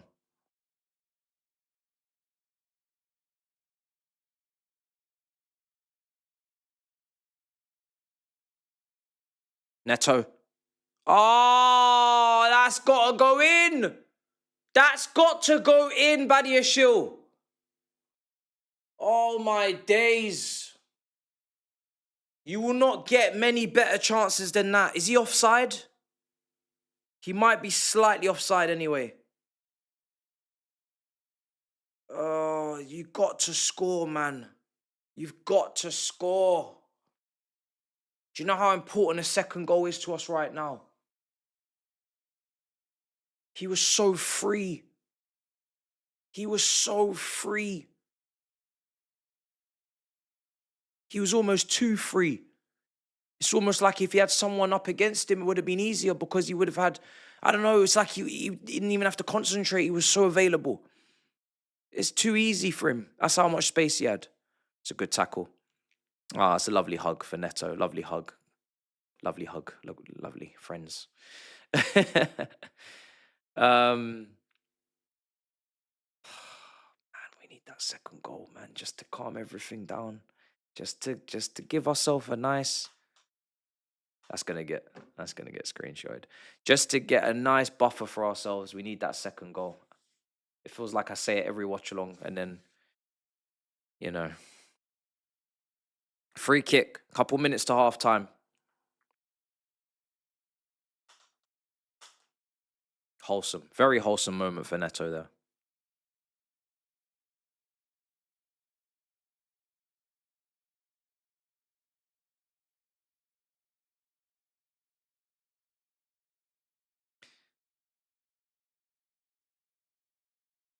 Here's Enzo. Caicedo.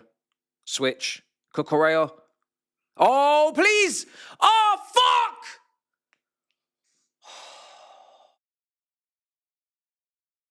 We can't keep missing these chances, guys. It's all fun and games until it's not. We need to score one of these chances, man. I've seen this happen too many times before. These are gilt-edged chances now. Both of those chances should be in the back of the net. And we need to, again, he's not a striker, but you got to maybe look at taking that with your left foot. You open up a lot more of the goal. I have to see a replay if it was even possible to do that. But big opportunity, man. Big opportunity. Let's watch this again. Cucurella, it's a great run off the ball. Cut back. Takes the touch. The first touch isn't great, to be honest. The first touch kind of just makes him have to rush the shot. Better first touch. And you hit it with your left across goal, maybe.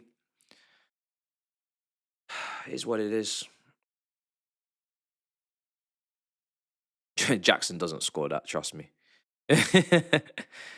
He doesn't score that. I'll be honest. Could definitely see Jackson doing exactly the same thing to an absolute T. To an absolute T.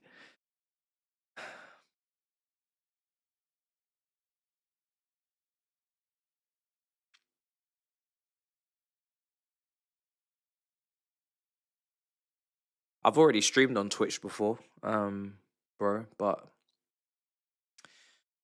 just doesn't make sense for me. YouTube channel's set. YouTube's always what I've wanted to do, not necessarily Twitch. Twitch, I don't mind for gaming. I don't mind going on there sometimes before, but yeah, there's not really any need.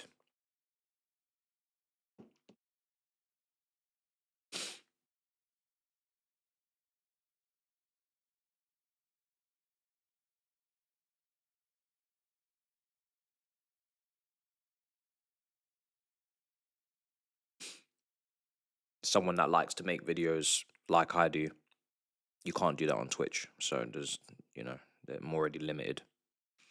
So plan was never really to do Twitch.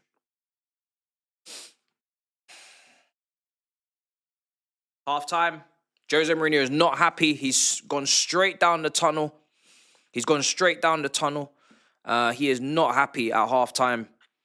Chelsea 1, Benfica 0. If you could have taken that before the game started at halftime, we'd be 1-0 up. I think we all take it. We did get better as the half went on, I think, because I think Benfica, they had their own chances, but I think we grew into the half as the game went on. We look better, we look sharper, we look more dangerous, we're creating more scenarios. Getting the goal helps, because when you get the goal, as we've seen, it opens up Benfica a little bit more. They're starting to come out of their shell a bit. They're trying to get their own men forward. It's leaving a few gaps here and there. We're not capitalising, though. We're not capitalising. The goal comes from a great ball in from Neto. A great, back and forth with him and Garnacho. If that's who he was looking for, then fantastic. The two wingers have linked up. Own goal. But George should really do better. But really, Badiashile should do a lot better as well, because it's bread and butter for him, really. He should be scoring that. So 1-0. I'm not really feeling this George up front at all. He's not had much. That shot was all he really had. He's not really involved. There's more that we can get out of that position. I think right now, and it's not a disrespect on him, we are playing with 10 men effectively. He's not really pressing that aggressively to say that he's a pressing machine. He's not quick or explosive in that way anyway. And he's not really involved in the general play, and he's only now just had that shot at the end. So I'd be looking at Gu. If Gu comes on, I'd expect a better press. I'd expect more opportunities because he's a striker, so his box movement should be better. If we cross the ball, Gu has shown that he can score a couple of headers. He scored a few for Chelsea. He scored one for Sunderland. I'm clutching at straws maybe, but it's more than George. George is not scoring a header. So there's a lot of boxes that can get ticked with Gu coming on. And if Gu comes on and it works, fantastic. Maybe this is confidence. Maybe this is momentum. Maybe this is some trust. If he comes on and he doesn't do anything, then, okay, you're justified. It's a win-win for Maresca. You can't lose. You can only win. He comes on, he helps you, we win the game, you have an extra option going into other games later on in the festive period. He doesn't do well, okay, you're justified. We get it. Or, we don't beg as much for him, and then you have a bit more time to buy in regards to playing him next. But you gotta use him. I think you gotta bring him on. We need to finish this Benfica team off. They're definitely there to beat. But as they've shown, they can get into our box. Chalobah to make a big block. Sanchez had to tip onto the post. Couple shots wide. When they do get past the midfield, or when they do start to play through whatever press that we're really putting up, they're finding some gaps. That right hand side with Chalobah and Gusto, I'm not really counting on that to not fall to the Benfica sword at some point. I'm not confident with those two over there right now. Even Cucurella's had a couple moments with the guy on the right. So we need to get the second goal, man. We need to get the second goal. And I think he needs to make a change. Let me bring on the bench options just so you can see them on screen. So forget the goalkeepers. Hato, James, Achimpong, Gittins, Esteval, Lavia, João Pedro, Gu. Look, preferably you don't have to use João Pedro today. If you bring on Gu now and you really go for it in that second half, that's the only change I'd make. I wouldn't make loads of changes at halftime. I don't think we need to go crazy because we need to see how the game state is going to change or what direction this is going to go in. If we concede, the game's not over. We can win this game 2-1. So keep some artillery, keep some weapons on the bench because it's not, I don't think you need to do it all now. If we're 2-0 up, maybe you want to start locking things up. You got loads of options defensively. But I think the very alarming, clear upgrade or at least differential is Gu for George. You just do that now, just so we can at least try and get that second goal and we can try and do something different. Ideally, you're not using Lavia because he might need to start against Liverpool. Ideally, you're not using, or maybe Lavia actually needs match sharpness, so that's different. João Pedro definitely could do with a rest. James, ideally you're resting, and then the rest of them can come on. So let's see. Let's go through the chat. 3.1 in the building. So far, so good in terms of the result, the score. But we all know things can change, so we have to be locked in. Second half. DH says Agbali looking at Benfica goalkeeper to sign. Yep, we read that one. Big up to you, bro. Your voice is calming me, and Enzo is shit. Oh, that's not very nice. That's not very nice, is it? Enzo's getting a lot of stick. I've seen it in the chat. Not happy bunnies.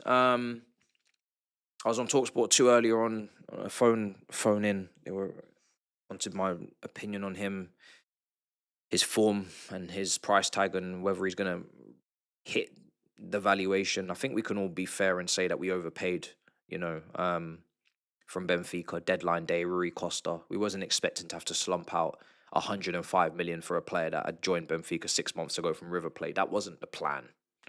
We can all accept that wasn't the plan, Rui Costa, there's a lot of drama. Things went mad.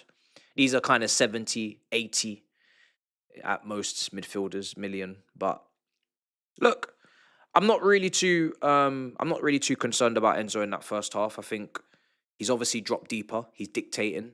He's getting on the ball, more touches in the deeper part of the pitch, play the passes.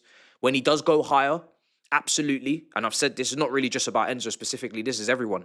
Neto, Garnacho, Bonanonte, he has a little bit of it where he can kind of skip past a play. He's a bit more agile, a little bit more of that kind of guy. But we're lacking someone in there that can just go past players for fun. I'm not talking about finding separation. I'm not talking about kicking the ball past someone and running after it. I'm talking about actually taking people out of the game. Like taking people out of the game and deleting them, as Toby would say. Literally control the ball, alt your position, and delete the opposition. That is what I'm looking for, and we don't have it. And there's, everything's to feet, everything's, pass, 11v11, man to man. Nobody's able to disturb and destroy this block by themselves.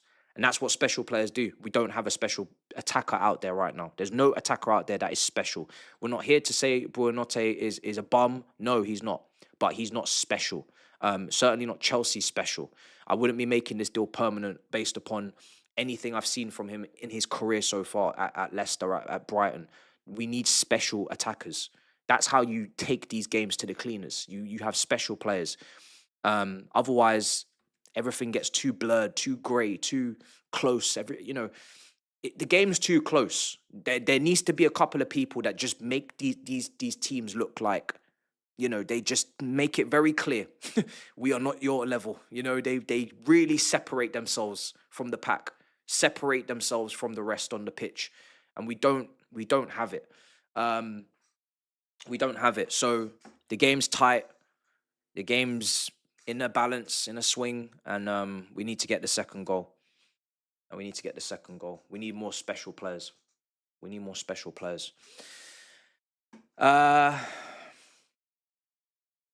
Right, let me see what we're going to say.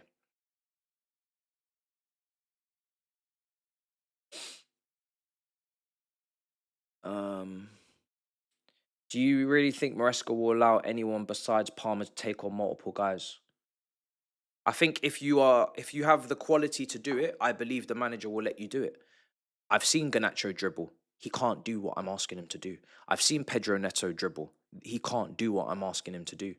Neither of these two players are Hazard. Neither of these two players are Neymar. Neither of these two players are even Doku. Like, they're not able to delete people. So if you can't delete people, you're not allowed to try to delete people, because all that's going to happen.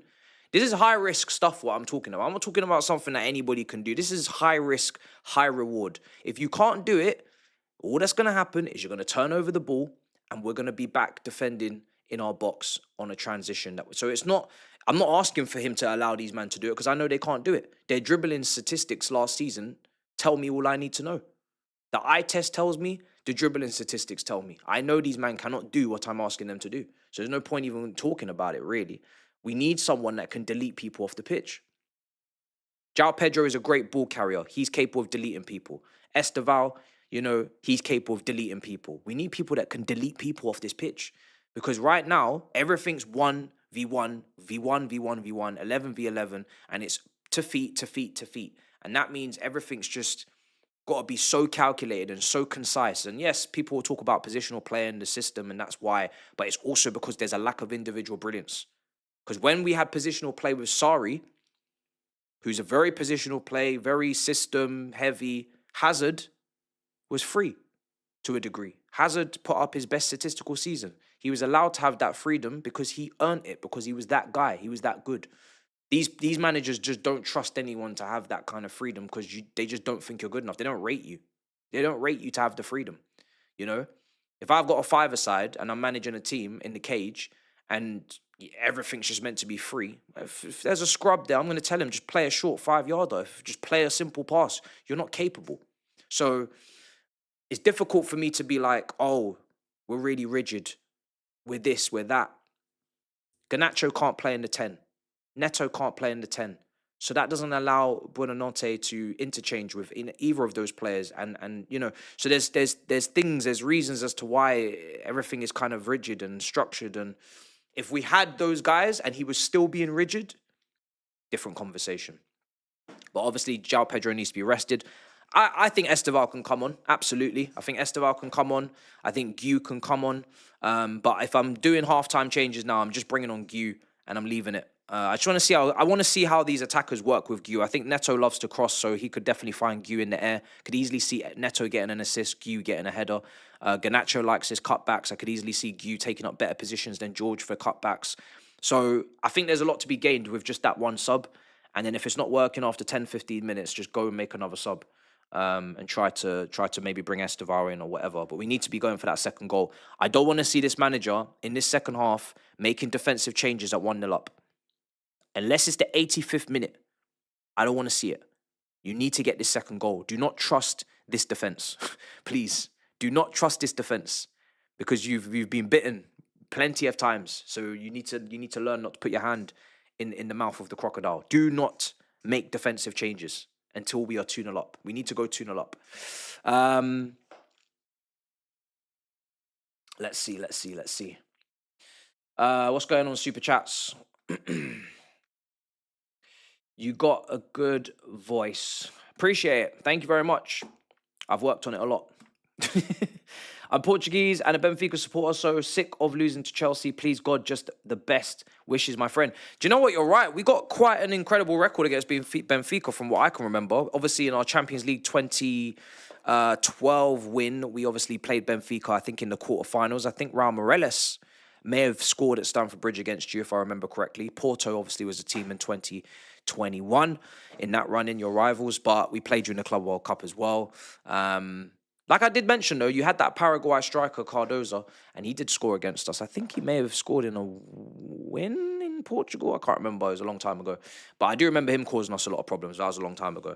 And obviously, we beat you in the Europa League final under Rafa Benitez as well. Branislav Ivanovic, late winner in that game as well. So, yeah, we have had quite a bit of fun with Benfica in the past. So I'm probably missing some other games as well. So, yeah, I can understand why you're aggravated. Because, yeah, it's we've had a lot of fun. Right. What else have we missed? Your wingers are Polish, beside the Brazilian boy. The fuck?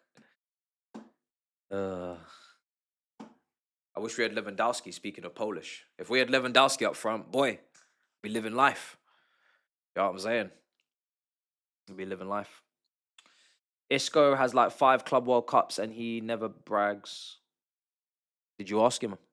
Did you ask him about the Club World Cup? Did he do an interview? Who knows? Bro sent it a super chat just to say super chat. Yeah, I know. What's going on? Oh, what is going on? Oh, of course, they're playing the Cypriot team, aren't they, Bayern Munich? So, of course, Jackson's playing that game. I was wondering, why is Jackson playing Champions League for Bayern Munich? And then I realized who they're playing, and it makes sense now that they're resting Harry Kane. Let me just take a look. I'm trying to actually, let me see if I can actually find the score. They're 4-1 up. Harry Kane's playing as well. Jeez. These men are trying to take these men to the cleaners. They're trying to take them to the cleaners. Can I find this goal for Jackson? I just want to see if it was a good goal. Is it nearly second half? Let's take a look before I... Oh, yep, second half's about to kick off. Let me get the timer. Second half's about to kick off.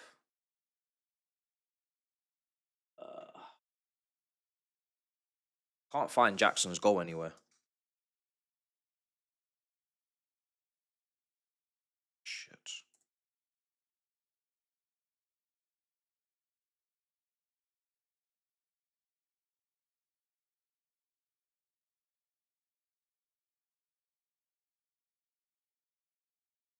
Okay. I'm gonna have to reset. Brilliant. Oh no. Yeah, that's not good. Right, we have kicked off, guys. Timer's coming in a second. Need this second goal. Need this second goal, chat.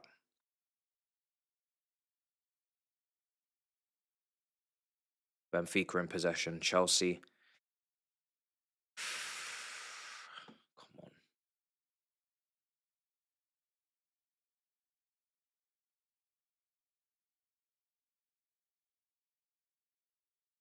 Press this goalkeeper as well. He's not made any changes, has he? I really felt like that was such an obvious sub.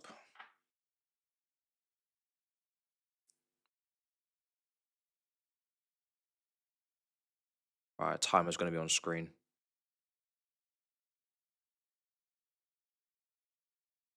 I really felt like that was such an obvious sub.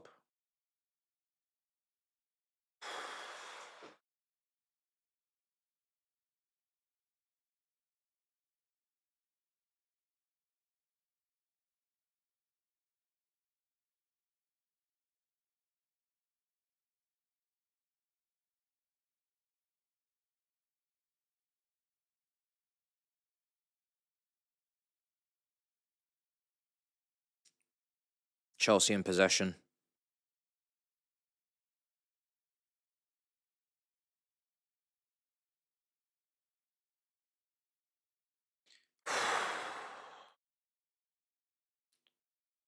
Stop punishing good defense. That's where the game is gone.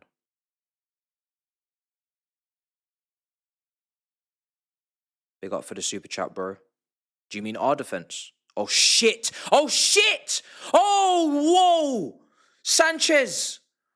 Oh, my days. That was close. Oh, my days. He got out quickly.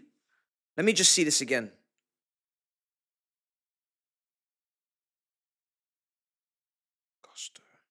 Offside, offside, offside, offside. Offside. Offside. They like to play that line. They like to play that line on the 6-yard box. Offside.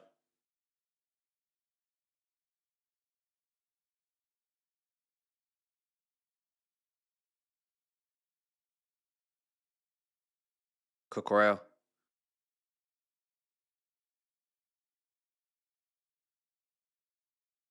Go on. Oh, brilliant. Who's doing all that? Unlucky. It's good from days. What's going on? Yellow card. That's both the central midfielders booked, I think. Now we might eat. Because now you got to take these men on because they got nothing left. They literally have 2 bookings in that midfield, I'm sure. Yep, 2 bookings in that midfield. Take them on. Take them on. Because if anyone's going to get a red card, it needs to be these guys.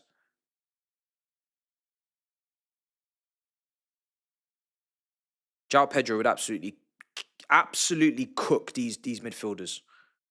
Oh my God. João Pedro in that 10 would cook the living daylights out of that midfield. But we might need to look after him. Gusto needs to lock in. He always needs to lock in. Yes, he does. He always needs to lock in. He's one of them guys that I mentioned at the start of the watch-along. If we're talking about sell to buy, he could be at risk. There's a lot of profit potentially on that boy. He's still of a good age. And obviously, Maresca and him don't seem to be mixing and matching very well. That drop-off after Poch. Here's Neto. We have 2 midfielders on yellow cards. How fun. How fun is that, eh? Anyone can get sent off today. It's luck of the draw. Who will get the red card? Find out soon. Oh, boy. Here's Badiashile. Cucurella. Enzo Fernandez. He's going to play it into Garnacho. He's just keeping the ball. Good. You might think my voice sounds better because of the audio. It's got nothing to do with me, actually. I've just deeped it. You're giving me the compliment, but it's not me. It's the audio is just better. Because I've got an absolute wizard working with me right now to make the audio a lot better. So if the audio sounds better, it's not me. It's just the fact that the audio is just being tweaked. So that's probably what it is, because I can hear a difference as well, to be honest. Oh.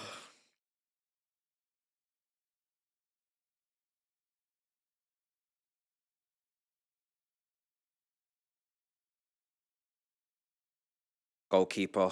Boy, this press is good. Are they going to get out of it, Benfica? Neto.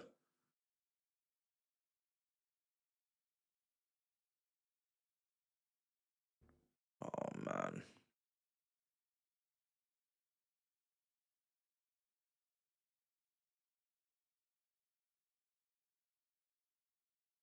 Caicedo. I'll take a boring win, you know. Boring 2-0. I wouldn't even be bored. I'd be elated. Clean sheet as well. Boy, a clean sheet right now would be incredible. This defense needs that clean sheet. Cucurella, good. I think we've got a free kick as well. I think Caicedo is fine.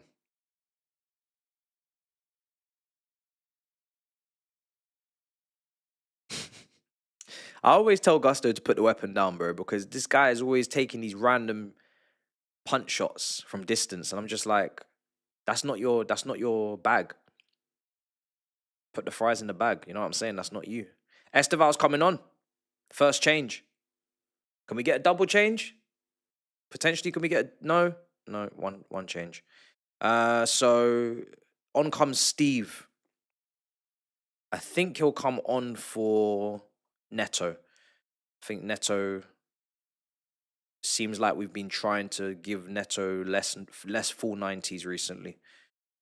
Considering how many times he's been hooked for the red cards, I'm assuming we're not trying to give him loads of full 90s, maybe managing his fitness. So Esteval for Neto, I'm thinking. Surely Garnacho full 90. Oh! Oh my God! Oh my God! Oh my God!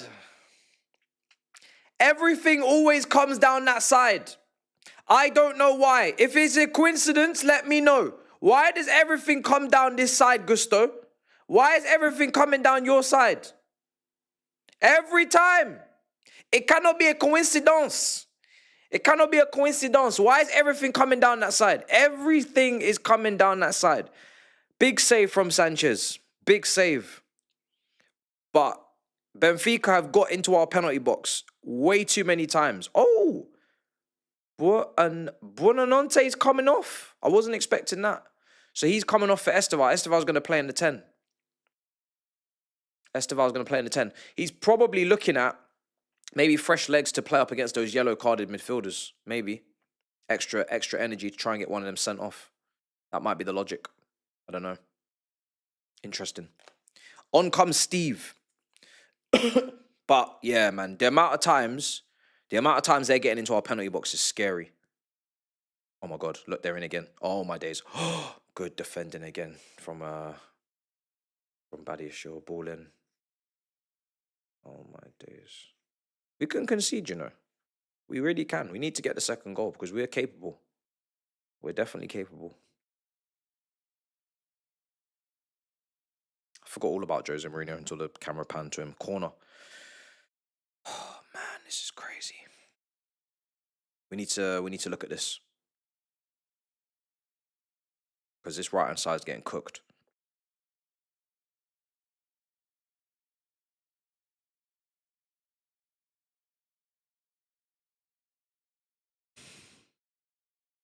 Cleared.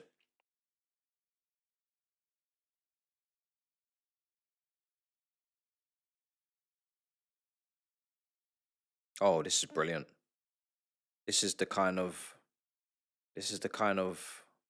ball carrying ability I was asking for. Neto. Let's get that back to Esteval. Thank you very much.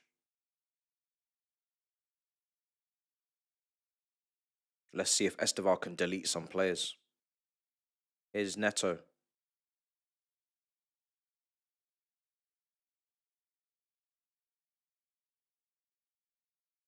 Good. Take your time. Here's Gusto. Can we get a good cross? Ooh, unlucky. Who's not moving right?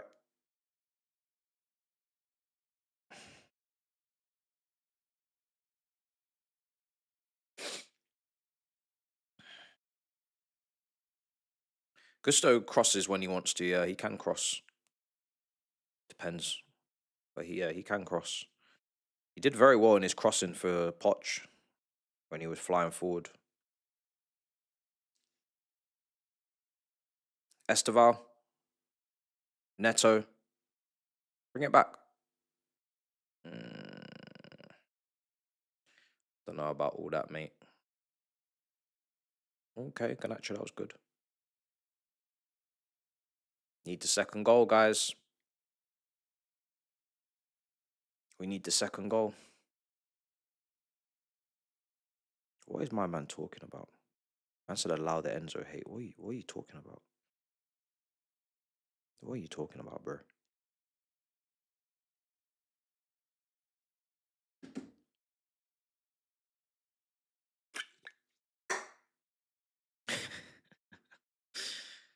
Oh, boy. Oh, my God. What am I reading in the chat? That's crazy. That's a crazy comment.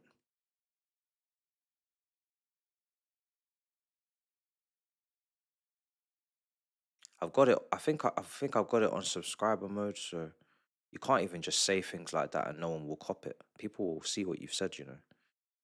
Chat's not moving that fast. Don't know if it's even on slow mode. You can't say stuff like that and get away with it. Tottenham are losing to Bodo Glimt, who are looking for their revenge after last year's semi-final. 1-0 in Norway. Tottenham 1-0 down. That's mad. That's the same team that they played in Norway last year. I think they beat them 2-0, 2-1 in the away tie. No, my timer's not off, bro. It's on it to the second.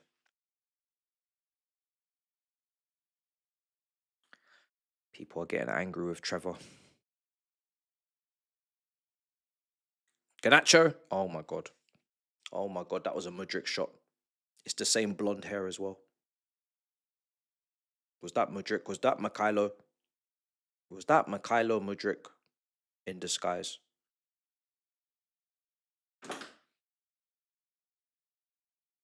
Oh my god. Oh my God.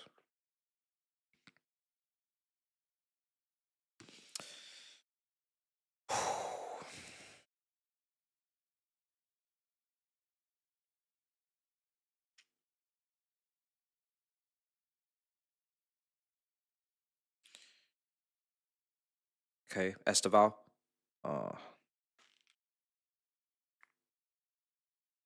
Good, Gusto. Well done. Good counter pressing. Good pressing. Neto.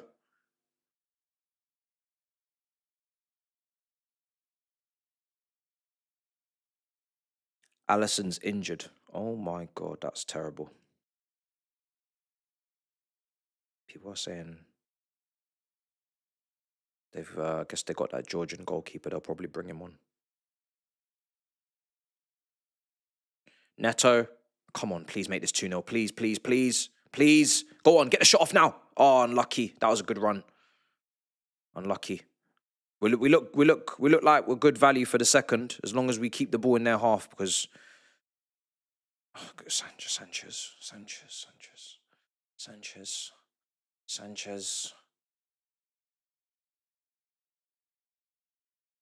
We're trying to build. Oh, João Pedro's coming on. We're trying to build up some momentum. Man kicks out of play. João Pedro's coming on. He really doesn't want to bring on Gu. This is nuts.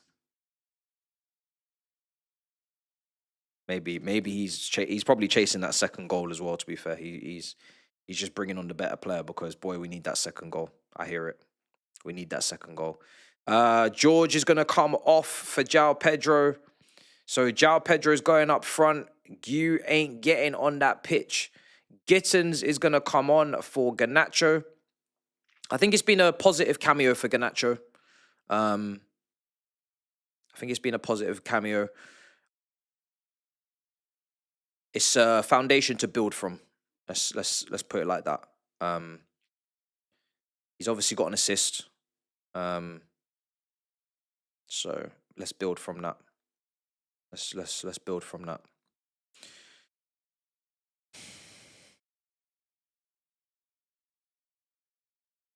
Gittins. See what you can do. Last 30 minutes now. Big opportunities.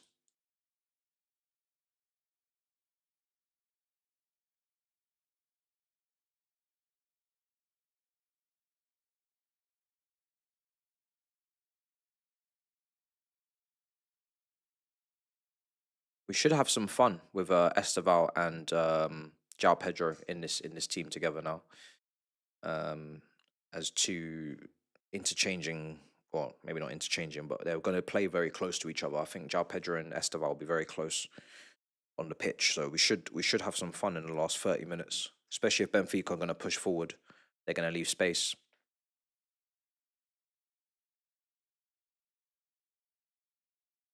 We need to get that second. I know I keep saying it, but it's stressing me out. Marseille 4, Ajax 0. Inter Milan 2-0 up against Slavia Prague. Galatasaray still 1-0 up against Liverpool. Bodo Glimt still beating Tottenham. Atletico Madrid 3-1 up against Frankfurt. And Paphos losing at home to Bayern 4-1. 28 minutes left plus injury time.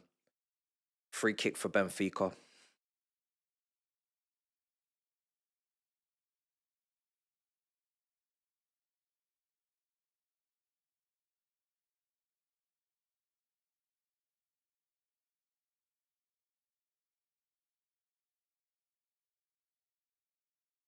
This is taking awfully long. Come on. Let's get this free kick taken. Ball into the box. Boy, he's miskicked it. Can we counter? Can we get this ball and counter attack? Come on. Oh, ref, come on. You got to book him. You've got to book him. Thank you very much. He's stopped a counter attack. We were gone. Is that the other midfield? Is that 3 out of 3? Look at the state of it. Look at the state of that challenge on Caicedo. Late. Man wagging his finger. Is he all right in the head? I think that's all 3 of their midfielders booked now. They're playing a 4-3-3. That's 3 midfielders booked. This brother's crazy. wagging his finger like as if he's been hard done by. I don't even want to hear it. That's all three of them booked. Lovely stuff. João Pedro. Lovely. Beautiful footballer. Gittins. 1v1. Come on, cook him. Cook him. This is meant to be your thing. Okay.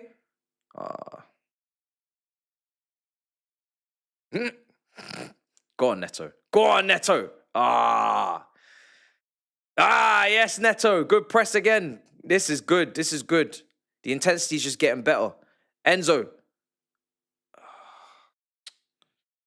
Come on, guys, man. Second goal's there. Second goal's there. Please do not let me down and go and draw this game, please. I don't have the will. I don't have the will for this. We need to win. Adam saying, what minute will Chelsea get a red card? You're mad. What about Benfica? Benfica can catch this red card as well, you know. Benfica can catch this red card in their hands, bro. Yeah? There's 3 midfielders on a booking. Only takes one swivel from Estevar in the half space and these men are finished. Just keep pressuring them. Keep put... Oh, my brother's down, bro. What's going on here?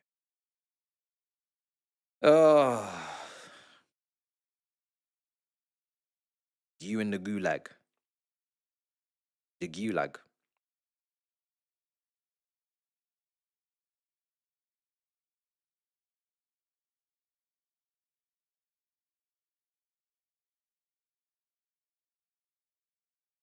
I'm going to start calling it the gulag. Gu in the gulag. Gu in the gulag. He's in the gulag. Man is not seeing pitch. I think Maresca's just doing it to piss people off now at this point. That's all I can say. He's just doing it to just annoy people. It's brilliant. Brilliant trolling from the manager.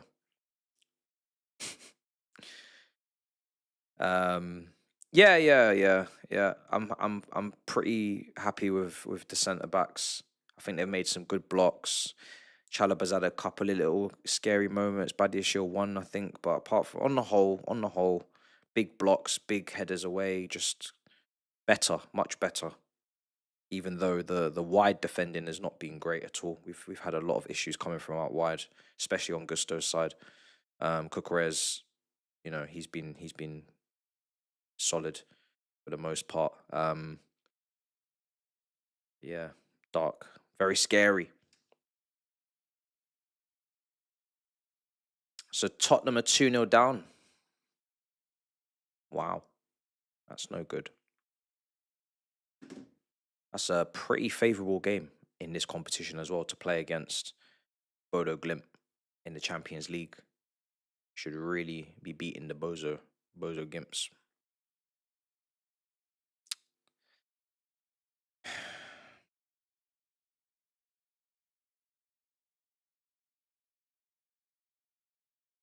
Tottenham getting packed. Gusto.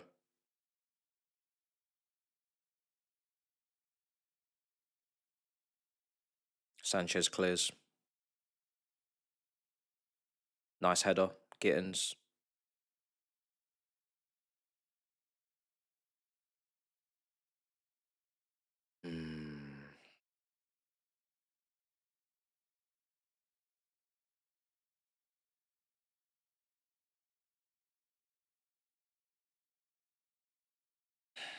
That second goal, man. The longer it goes at 1-0, the more stressed I'm going to become because I don't like 1-0 leads, especially with our defence. I know they've been doing well, the centre-backs, but it doesn't matter. Doesn't matter. Can't bear to draw this game, man. Can't bear to draw this game. At least say 5-1. Apparently Spurs got a goal back.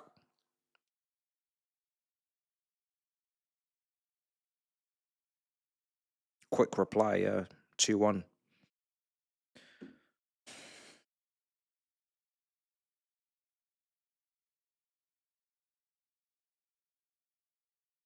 I'm going to leave Gittins until the end of the game. I just want to see what the full half an hour looks like.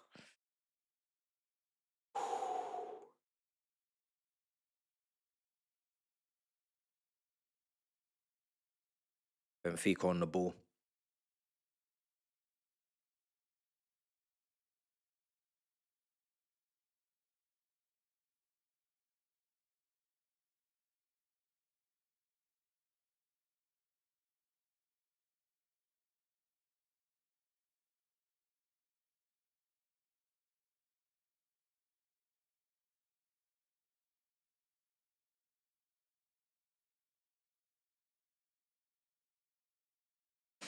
Good press, good press. Come on, good press.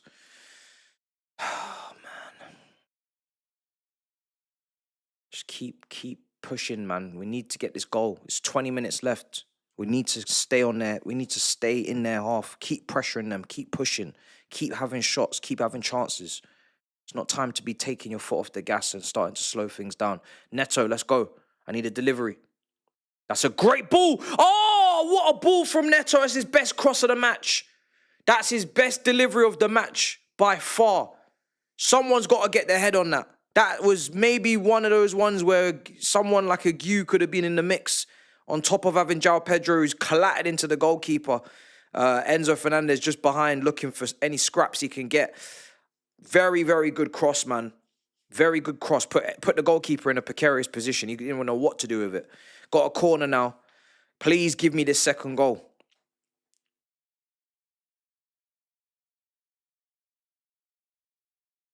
This guy's on the ground. He's cooked. He's not happy at all. Do you think Esteval can reach Jamal's level? I'm not even going to make a comparison. I can't speak on that. I cannot speak on that. I cannot speak on that. I didn't sign up for that. When Esteval came in, I said I'm excited to see him, and I said I'm going to protect him. And part of protecting him means I don't make any crazy comparisons with Ballon d'Or contenders, and I just let the kid play, and then I will make my judgment after a few seasons. I think he's got a lot of potential, but I'm not going to put him up there with someone like that. You got to put down evidence. You can't just get into those conversations. You have to put down evidence. So we're talking about a generational talent in Yamal, what he's done, you know. So I'm not entertaining it, I'm afraid.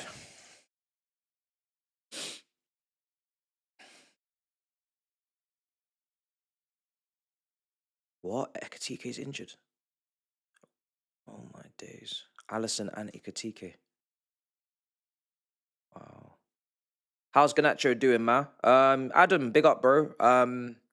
He came off about 60th minute. I'd say it's a positive display. There's definitely a lot more to do. That's the foundation performance for Garnacho. That's got to be the base level performance, bare minimum, basically.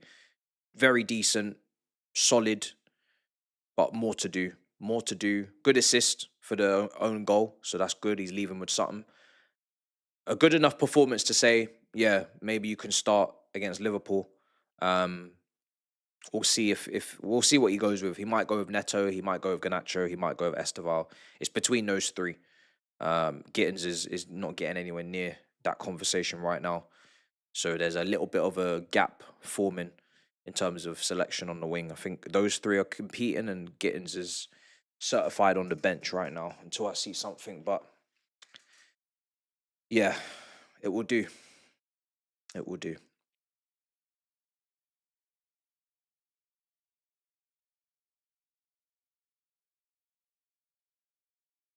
You can't assist an own goal. This ain't FPL. Hey, you can assist an own goal in my world. Someone had to create the chance for the own goal, and he did. So I'm giving him the assist. I can't lie. I don't know if that's shameless. I don't know if that counts on the official books, but someone had to assist the own goal. Someone had to assist the mistake. So it is what it is. Can I not call it an assist? Is it not going down as an assist? Am I bugging? Am I doing too much? Oh, fuck. Come on, man. Can we not just get this 007 out of here and give him the assist? Nah, in the review, I'm giving it. I'm saying that's one. Yeah, that's one, man. That's one. I'm not. Come on, man. Come on, man. Just give him the assist, man. He created the chance. He created the goal. Come on, man. What are we doing? What are we doing right now, man? Oh, my days. I genuinely just calculated it as an assist. Man, am telling me you're bugging. João Pedro. We need to get the ball to João Pedro. He needs to get more on the ball. I'm really getting a bit worried. Because what's going to happen is we're going to start getting into defensive mode. The manager's going to make a decision at some point in the next 5 minutes where he's going to say, right, we haven't scored the second, so now I'm going to lock up shop. And as soon as we lock up shop, we're going to start defending and we're going to start inviting pressure. And then I'm going to have to watch these guys defend for 10 minutes. And I don't want to do any of that. I don't want to watch these guys defend in their box for 10 minutes. So I'm praying that his method of defense is going to remain attack. We're going to keep counter-pressing. We're going to keep moving the ball forward. We're going to keep trying to score the second goal. That's the best way to win this game 1-0 is to keep trying to score the second. If you try and defend the 1-0, I have bad news. I have bad feelings, bad vibes. So if he starts to see this as the best form of defense is attack, I like that. That's progress. Because yeah, this is not the one. Didn't take a nap today. I'm a little bit tired, yeah, I'm a little bit tired, but it is what it is. That's what happens when you're an unk. When you're an unk, it can creep up on you, you know. It's a rigorous schedule. What can we do? Tomorrow I'm gonna be on From My Left, with Miles and Geordie and Tigo and Specs. So that's gonna be fun. I've never been on there before, so I'm looking forward to it. I got Lowdown, got Sky after that. And then we got Watch Along Barcelona when I get back. Whatever time I get back, Barcelona versus PSG. I can't wait for that. So yeah, man, we're having fun. We're having fun. It's gonna be sick, bro. I can't wait. Can't wait. It's gonna be good. So man said I'm 28. Oh, now you want to say I'm young? Nah.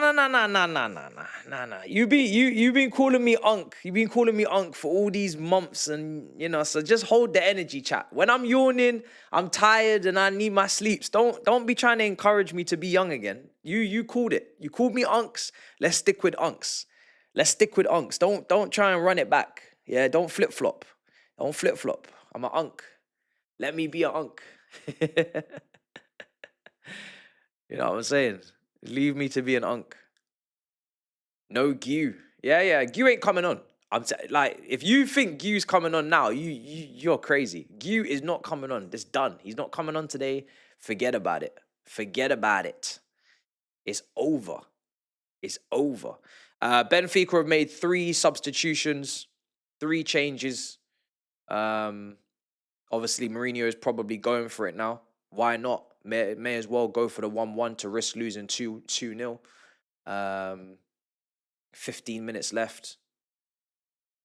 Gu is not coming on this pitch. It will be Reece James, potentially, maybe Lavia, maybe Achampong, you know. Those are the kind of subs you're going to probably see from this point onwards. You're not going to see Gu at all.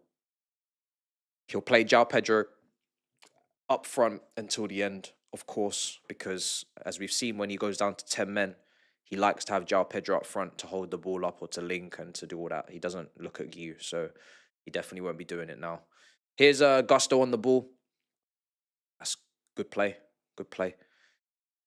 João Pedro, nice. Tried to flick it on. Oh, Caicedo, well done. Oh, Gusto, that's your man. It's left-hand side, Benfica again coming down. Good tackle, Enzo. Good tackle. Can we counter? Can we break? Can we make good decisions? Please.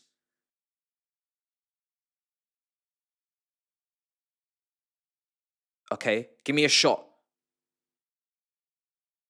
Oh, no. I think he might be offside, Esteval, anyway, no? He's in acres of space by himself. I'm assuming he must have been off. Just take a look at the replay. Enzo clipped it. Oh, do you know what? Esteval's timed that run to absolute perfection. For someone of his age, he's played that brilliantly. That was a brilliant run. Timed perfectly. Good touch, Jao. Oh, no, he's missed it. Yeah, that was brilliant from Esteval. He's unlucky. Bro sent in a super chat with nothing on it. Big up, Jason. I know you did that by accident as well. Counter-attack for Benfica.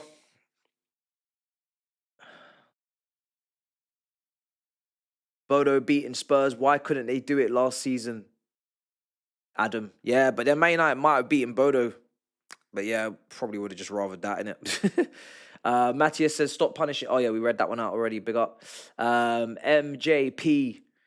Benfica coming forward. Hey. Let's focus. Enzo, flick. Oh, we're getting hemmed in, guys.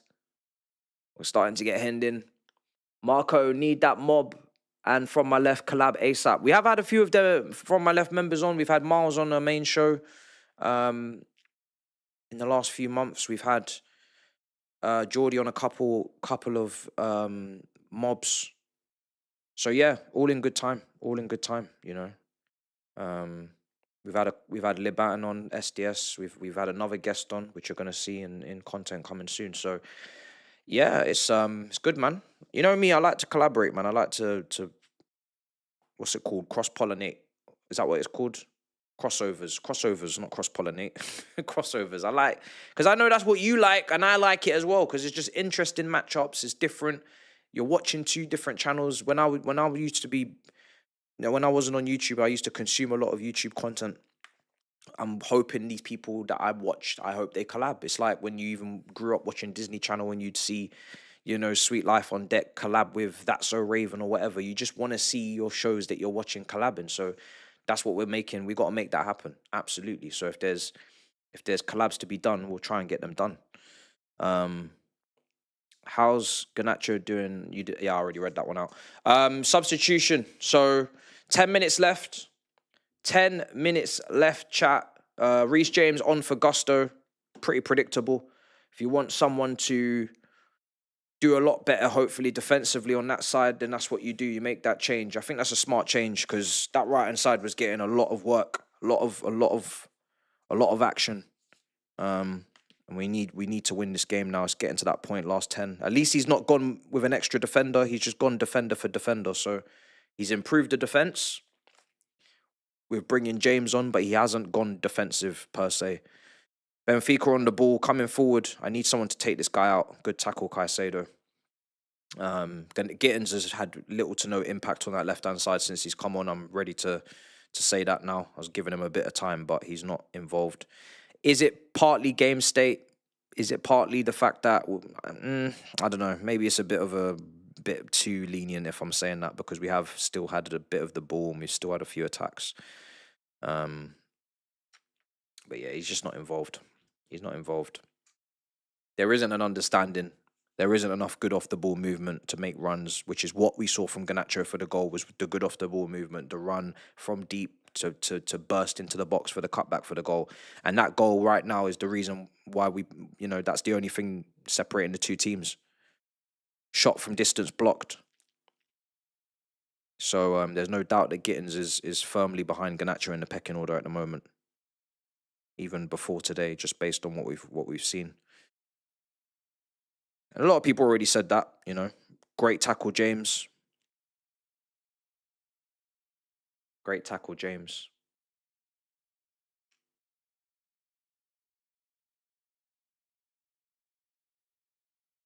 Good block from the captain.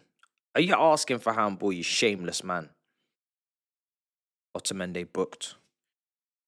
Looks like it's going to be trying to see out the 1-0. Atletico Madrid 5-1 up against Frankfurt. Inter Milan 3-0 up against Slavia Prague. Marseille 4-0 up against Ajax. Bayern Munich 5-1 up against Paphos. It's only the English teams at the moment that are in tight games. Liverpool's still losing in Turkey. Beautiful sight to see. Back-to-back AGT cookings. Back-to-back Grizz cookings. We love to see these things. Long days on Thursdays. We have to make it. have to make it easy.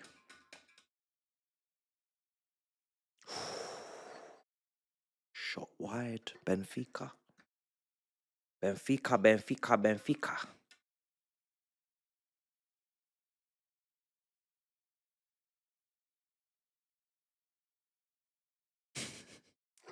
These directors must pay. Because Gittins is that raw. It's fucking raw! I had to do that. Oh. Oh, Gordon Ramsay. I might have to get that. I might have to get that on a soundbite. What is going on? Here's Neto. Right side. Give me a good delivery. Oh, unlucky. Unlucky. You felt like you was the dish. I'm gonna give Gittins the season, you know. However, the better or the more we do, the less time we have for these give them a season players. Like, we don't really have time for that. If there's injuries at left wing and this guy has to play consistently, I need performances. I don't really have time for, oh, there, sweet child. No, you cost 55 million and it's not your fault. That's why I'm not going to blame you. But we need people who are costing money to contribute. It's just how it goes. That's the way the world works. If I buy something in a shop, I expect value for money, you know? So I'm not going to get onto him, but we don't really have the time for these experiments. This is not Lilo and Stitch, you know? You don't just throw a player in a pond and pray that it turns into this fantastic specimen of a monster. We need guarantees here now. We need some guarantees, baby. You know what I mean? It's a bit silly Billy now. It's a bit silly Billy, I'll be real. I'm gonna give him a few months, figure it out, you know.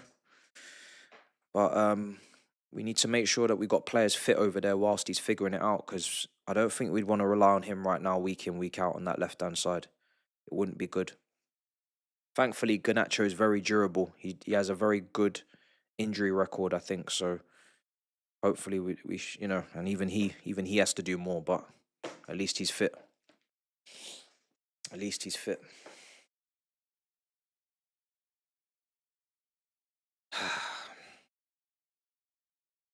Got to see it out, guys. 4 minutes left. Achampong. Who did he come on for? Let me just double check. Badiashile. Yeah. Bit of a surprising one, that one. Thought he would have wanted the experience to end the game, but he's gone with that sub. Maybe Badiashile needs to come off. Maybe he's signalled.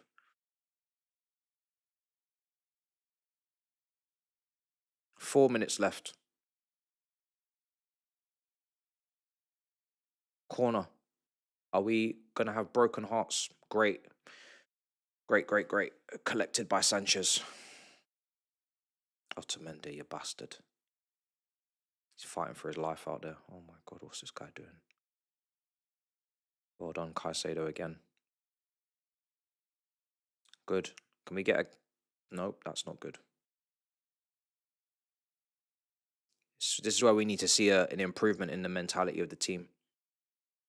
We need to see this out. We cannot be conceding late on. We've already shown enough capitulation, enough mental fatigue, lapse of concentration over the last few weeks. We need to show progression today. We need to close this game out. We have to close this game out. Be a real dagger to the dressing room if they don't see this out.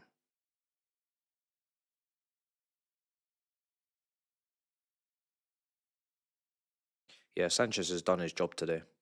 This is the thing with Sanchez I've accepted. He's a bozo, but he at least limits his bozo moments sporadically across the season. Jorgensen wants to be a bozo full-time, whereas Sanchez is happy to do it part-time, and I respect that. I respect the fact that he's taking the 20 hours a season of Bozo and he doesn't want to do more shifts, whereas Jorgensen wants to do extra hours. He wants to do 50 hours a week. And we just don't need to see that. we don't need to see that. Spurs have equalised against the Bozo Gimps. I mean, they're still not winning, so that's not a good result, but they have come back. And we are having the build-up play. The build-up play. We're kicking it out of play. We are putting ourselves under pressure. I think we've used all our subs we have, so hang on tight. I'm going to put out the positive energy into the atmosphere. We're going to see this out. We're going to win 1-0, chat. You heard it here. We're going to win 1-0. It might not be pretty, but we're going to do it. We're going to do it. Now you lot are going to tell me I've jinxed it. Fuck, you know, I can't do anything right. I can't do anything right. You lot are going to tell me I've jinxed it in a minute. I just know. 6 minutes of added on time.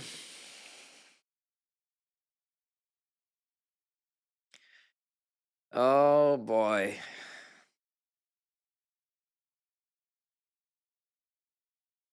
What the fuck? Oh, go on, Esteval. Release. Okay,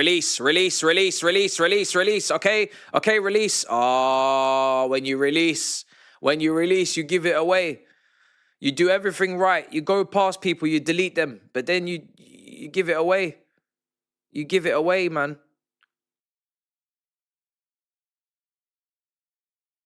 Corner for Benfica.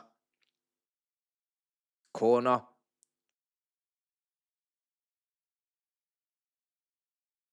Gonna go through the rest of the super chats at the end and we're gonna wrap.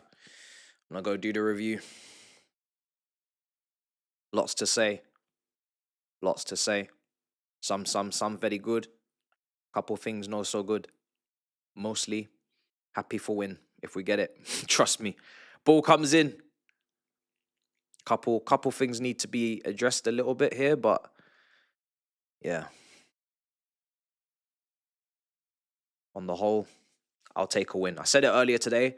I know a lot of guys on the panel on All You Can Eat Chelsea, they wanted a performance. I just need a result.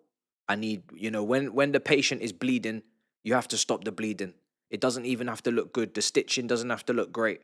We talk about making things look tidy, make it look nice, make it look clean. No, just stitch up the thing because it's bleeding and any more blood and we're dead. So we have to keep the thing alive right now. And this is what this result is. This is what we're doing. That's exactly how I see it. There's no point thinking about performances this game with the changes and then Liverpool. I don't care about a performance against Liverpool. I just need a result. Get to the international break. Hopefully, whoever can come back fit can be back in the team. Get a few people back, and then we go again. But right now, we need results.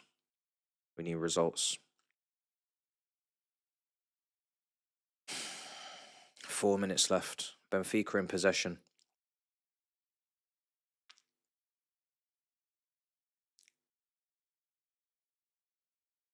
People are telling me there's been a goal. I don't see shit. All I see is lies. I see lies. Fraudulent behavior.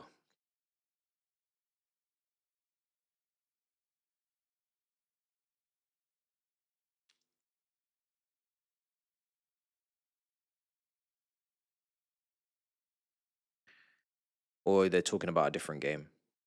I don't know. Free kick for Chelsea. Mourinho's not happy on the sidelines.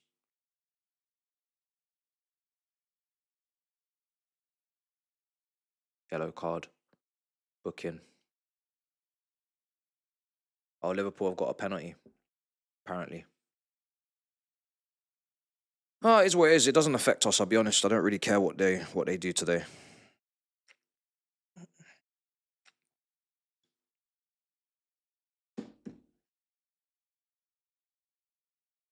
If they lose, maybe they come into Stamford Bridge even more fired up, even more charged, so it can work against us if they lose. So it doesn't really matter what they do, to be honest. It doesn't really matter. If they lose, they lose. It's not the league. It's a Champions League, so I'm sure they'll go to the knockouts. We need to be in the knockouts with them, and then we'll go from there.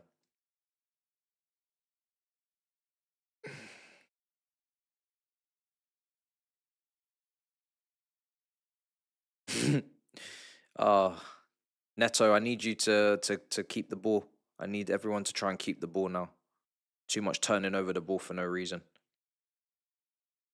Trying to do step overs and turns and shit. A couple minutes left on the clock. Let's use our big brains right now. Let's use our big boy brains.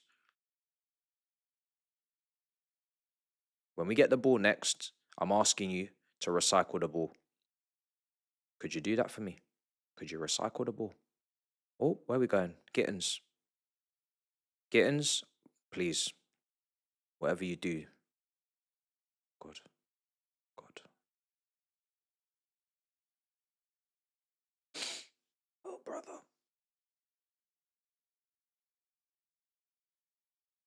I think I'm going to take back the 1v1 demon thing. I'm going to take it back for a while because I went too early. He did a couple step overs against AC Milan and I got excited. I'm going to take it back for a minute. I fucked up. I said it too early. Got too excited. I was giddy. I wanted to replace a 1v1 demon with another. I need to start respecting the tag. I really need to start putting respect on the tag. You don't need to just say 1v1 demon every 5 minutes. Just let the thing marinate. If you don't have a 1v1 demon, you don't have a 1v1 demon. It's not a problem. You don't have to have one every season. Just let it marinate. Don't give it away. Don't give it away. I'm gonna take that back. I'm gonna take that back. I did too much.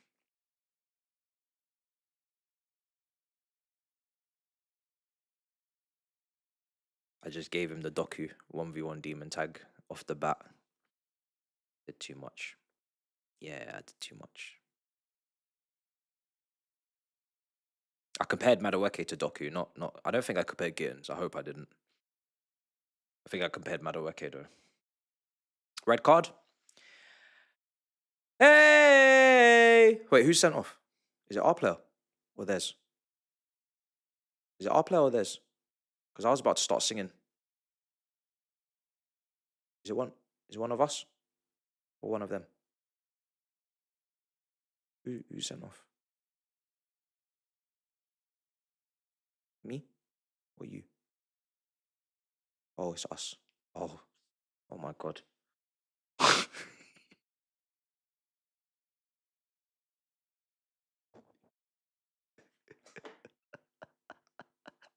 Surprise! 10 men FC again. You see? You see? We are inevitable. Even when we're winning. No, don't put your hand up, brother. Don't put your hand up, apologize. This is just this is what we do. This is what we do. So now you're suspended for the next game. Fantastic. If Mark Gu's ever going to get a game, this is the time. Who we even got in the Champions League next? Please don't tell me it's Barcelona. What the fuck is wrong with us? Where is the discipline? And you know what? We did say this is one of the bad boys. We got a bad boy in the team and his name is João Pedro. Him and Delap, the carded collectors. Yeah? What the fuck is wrong with these lot? We be hearing this shit every single game.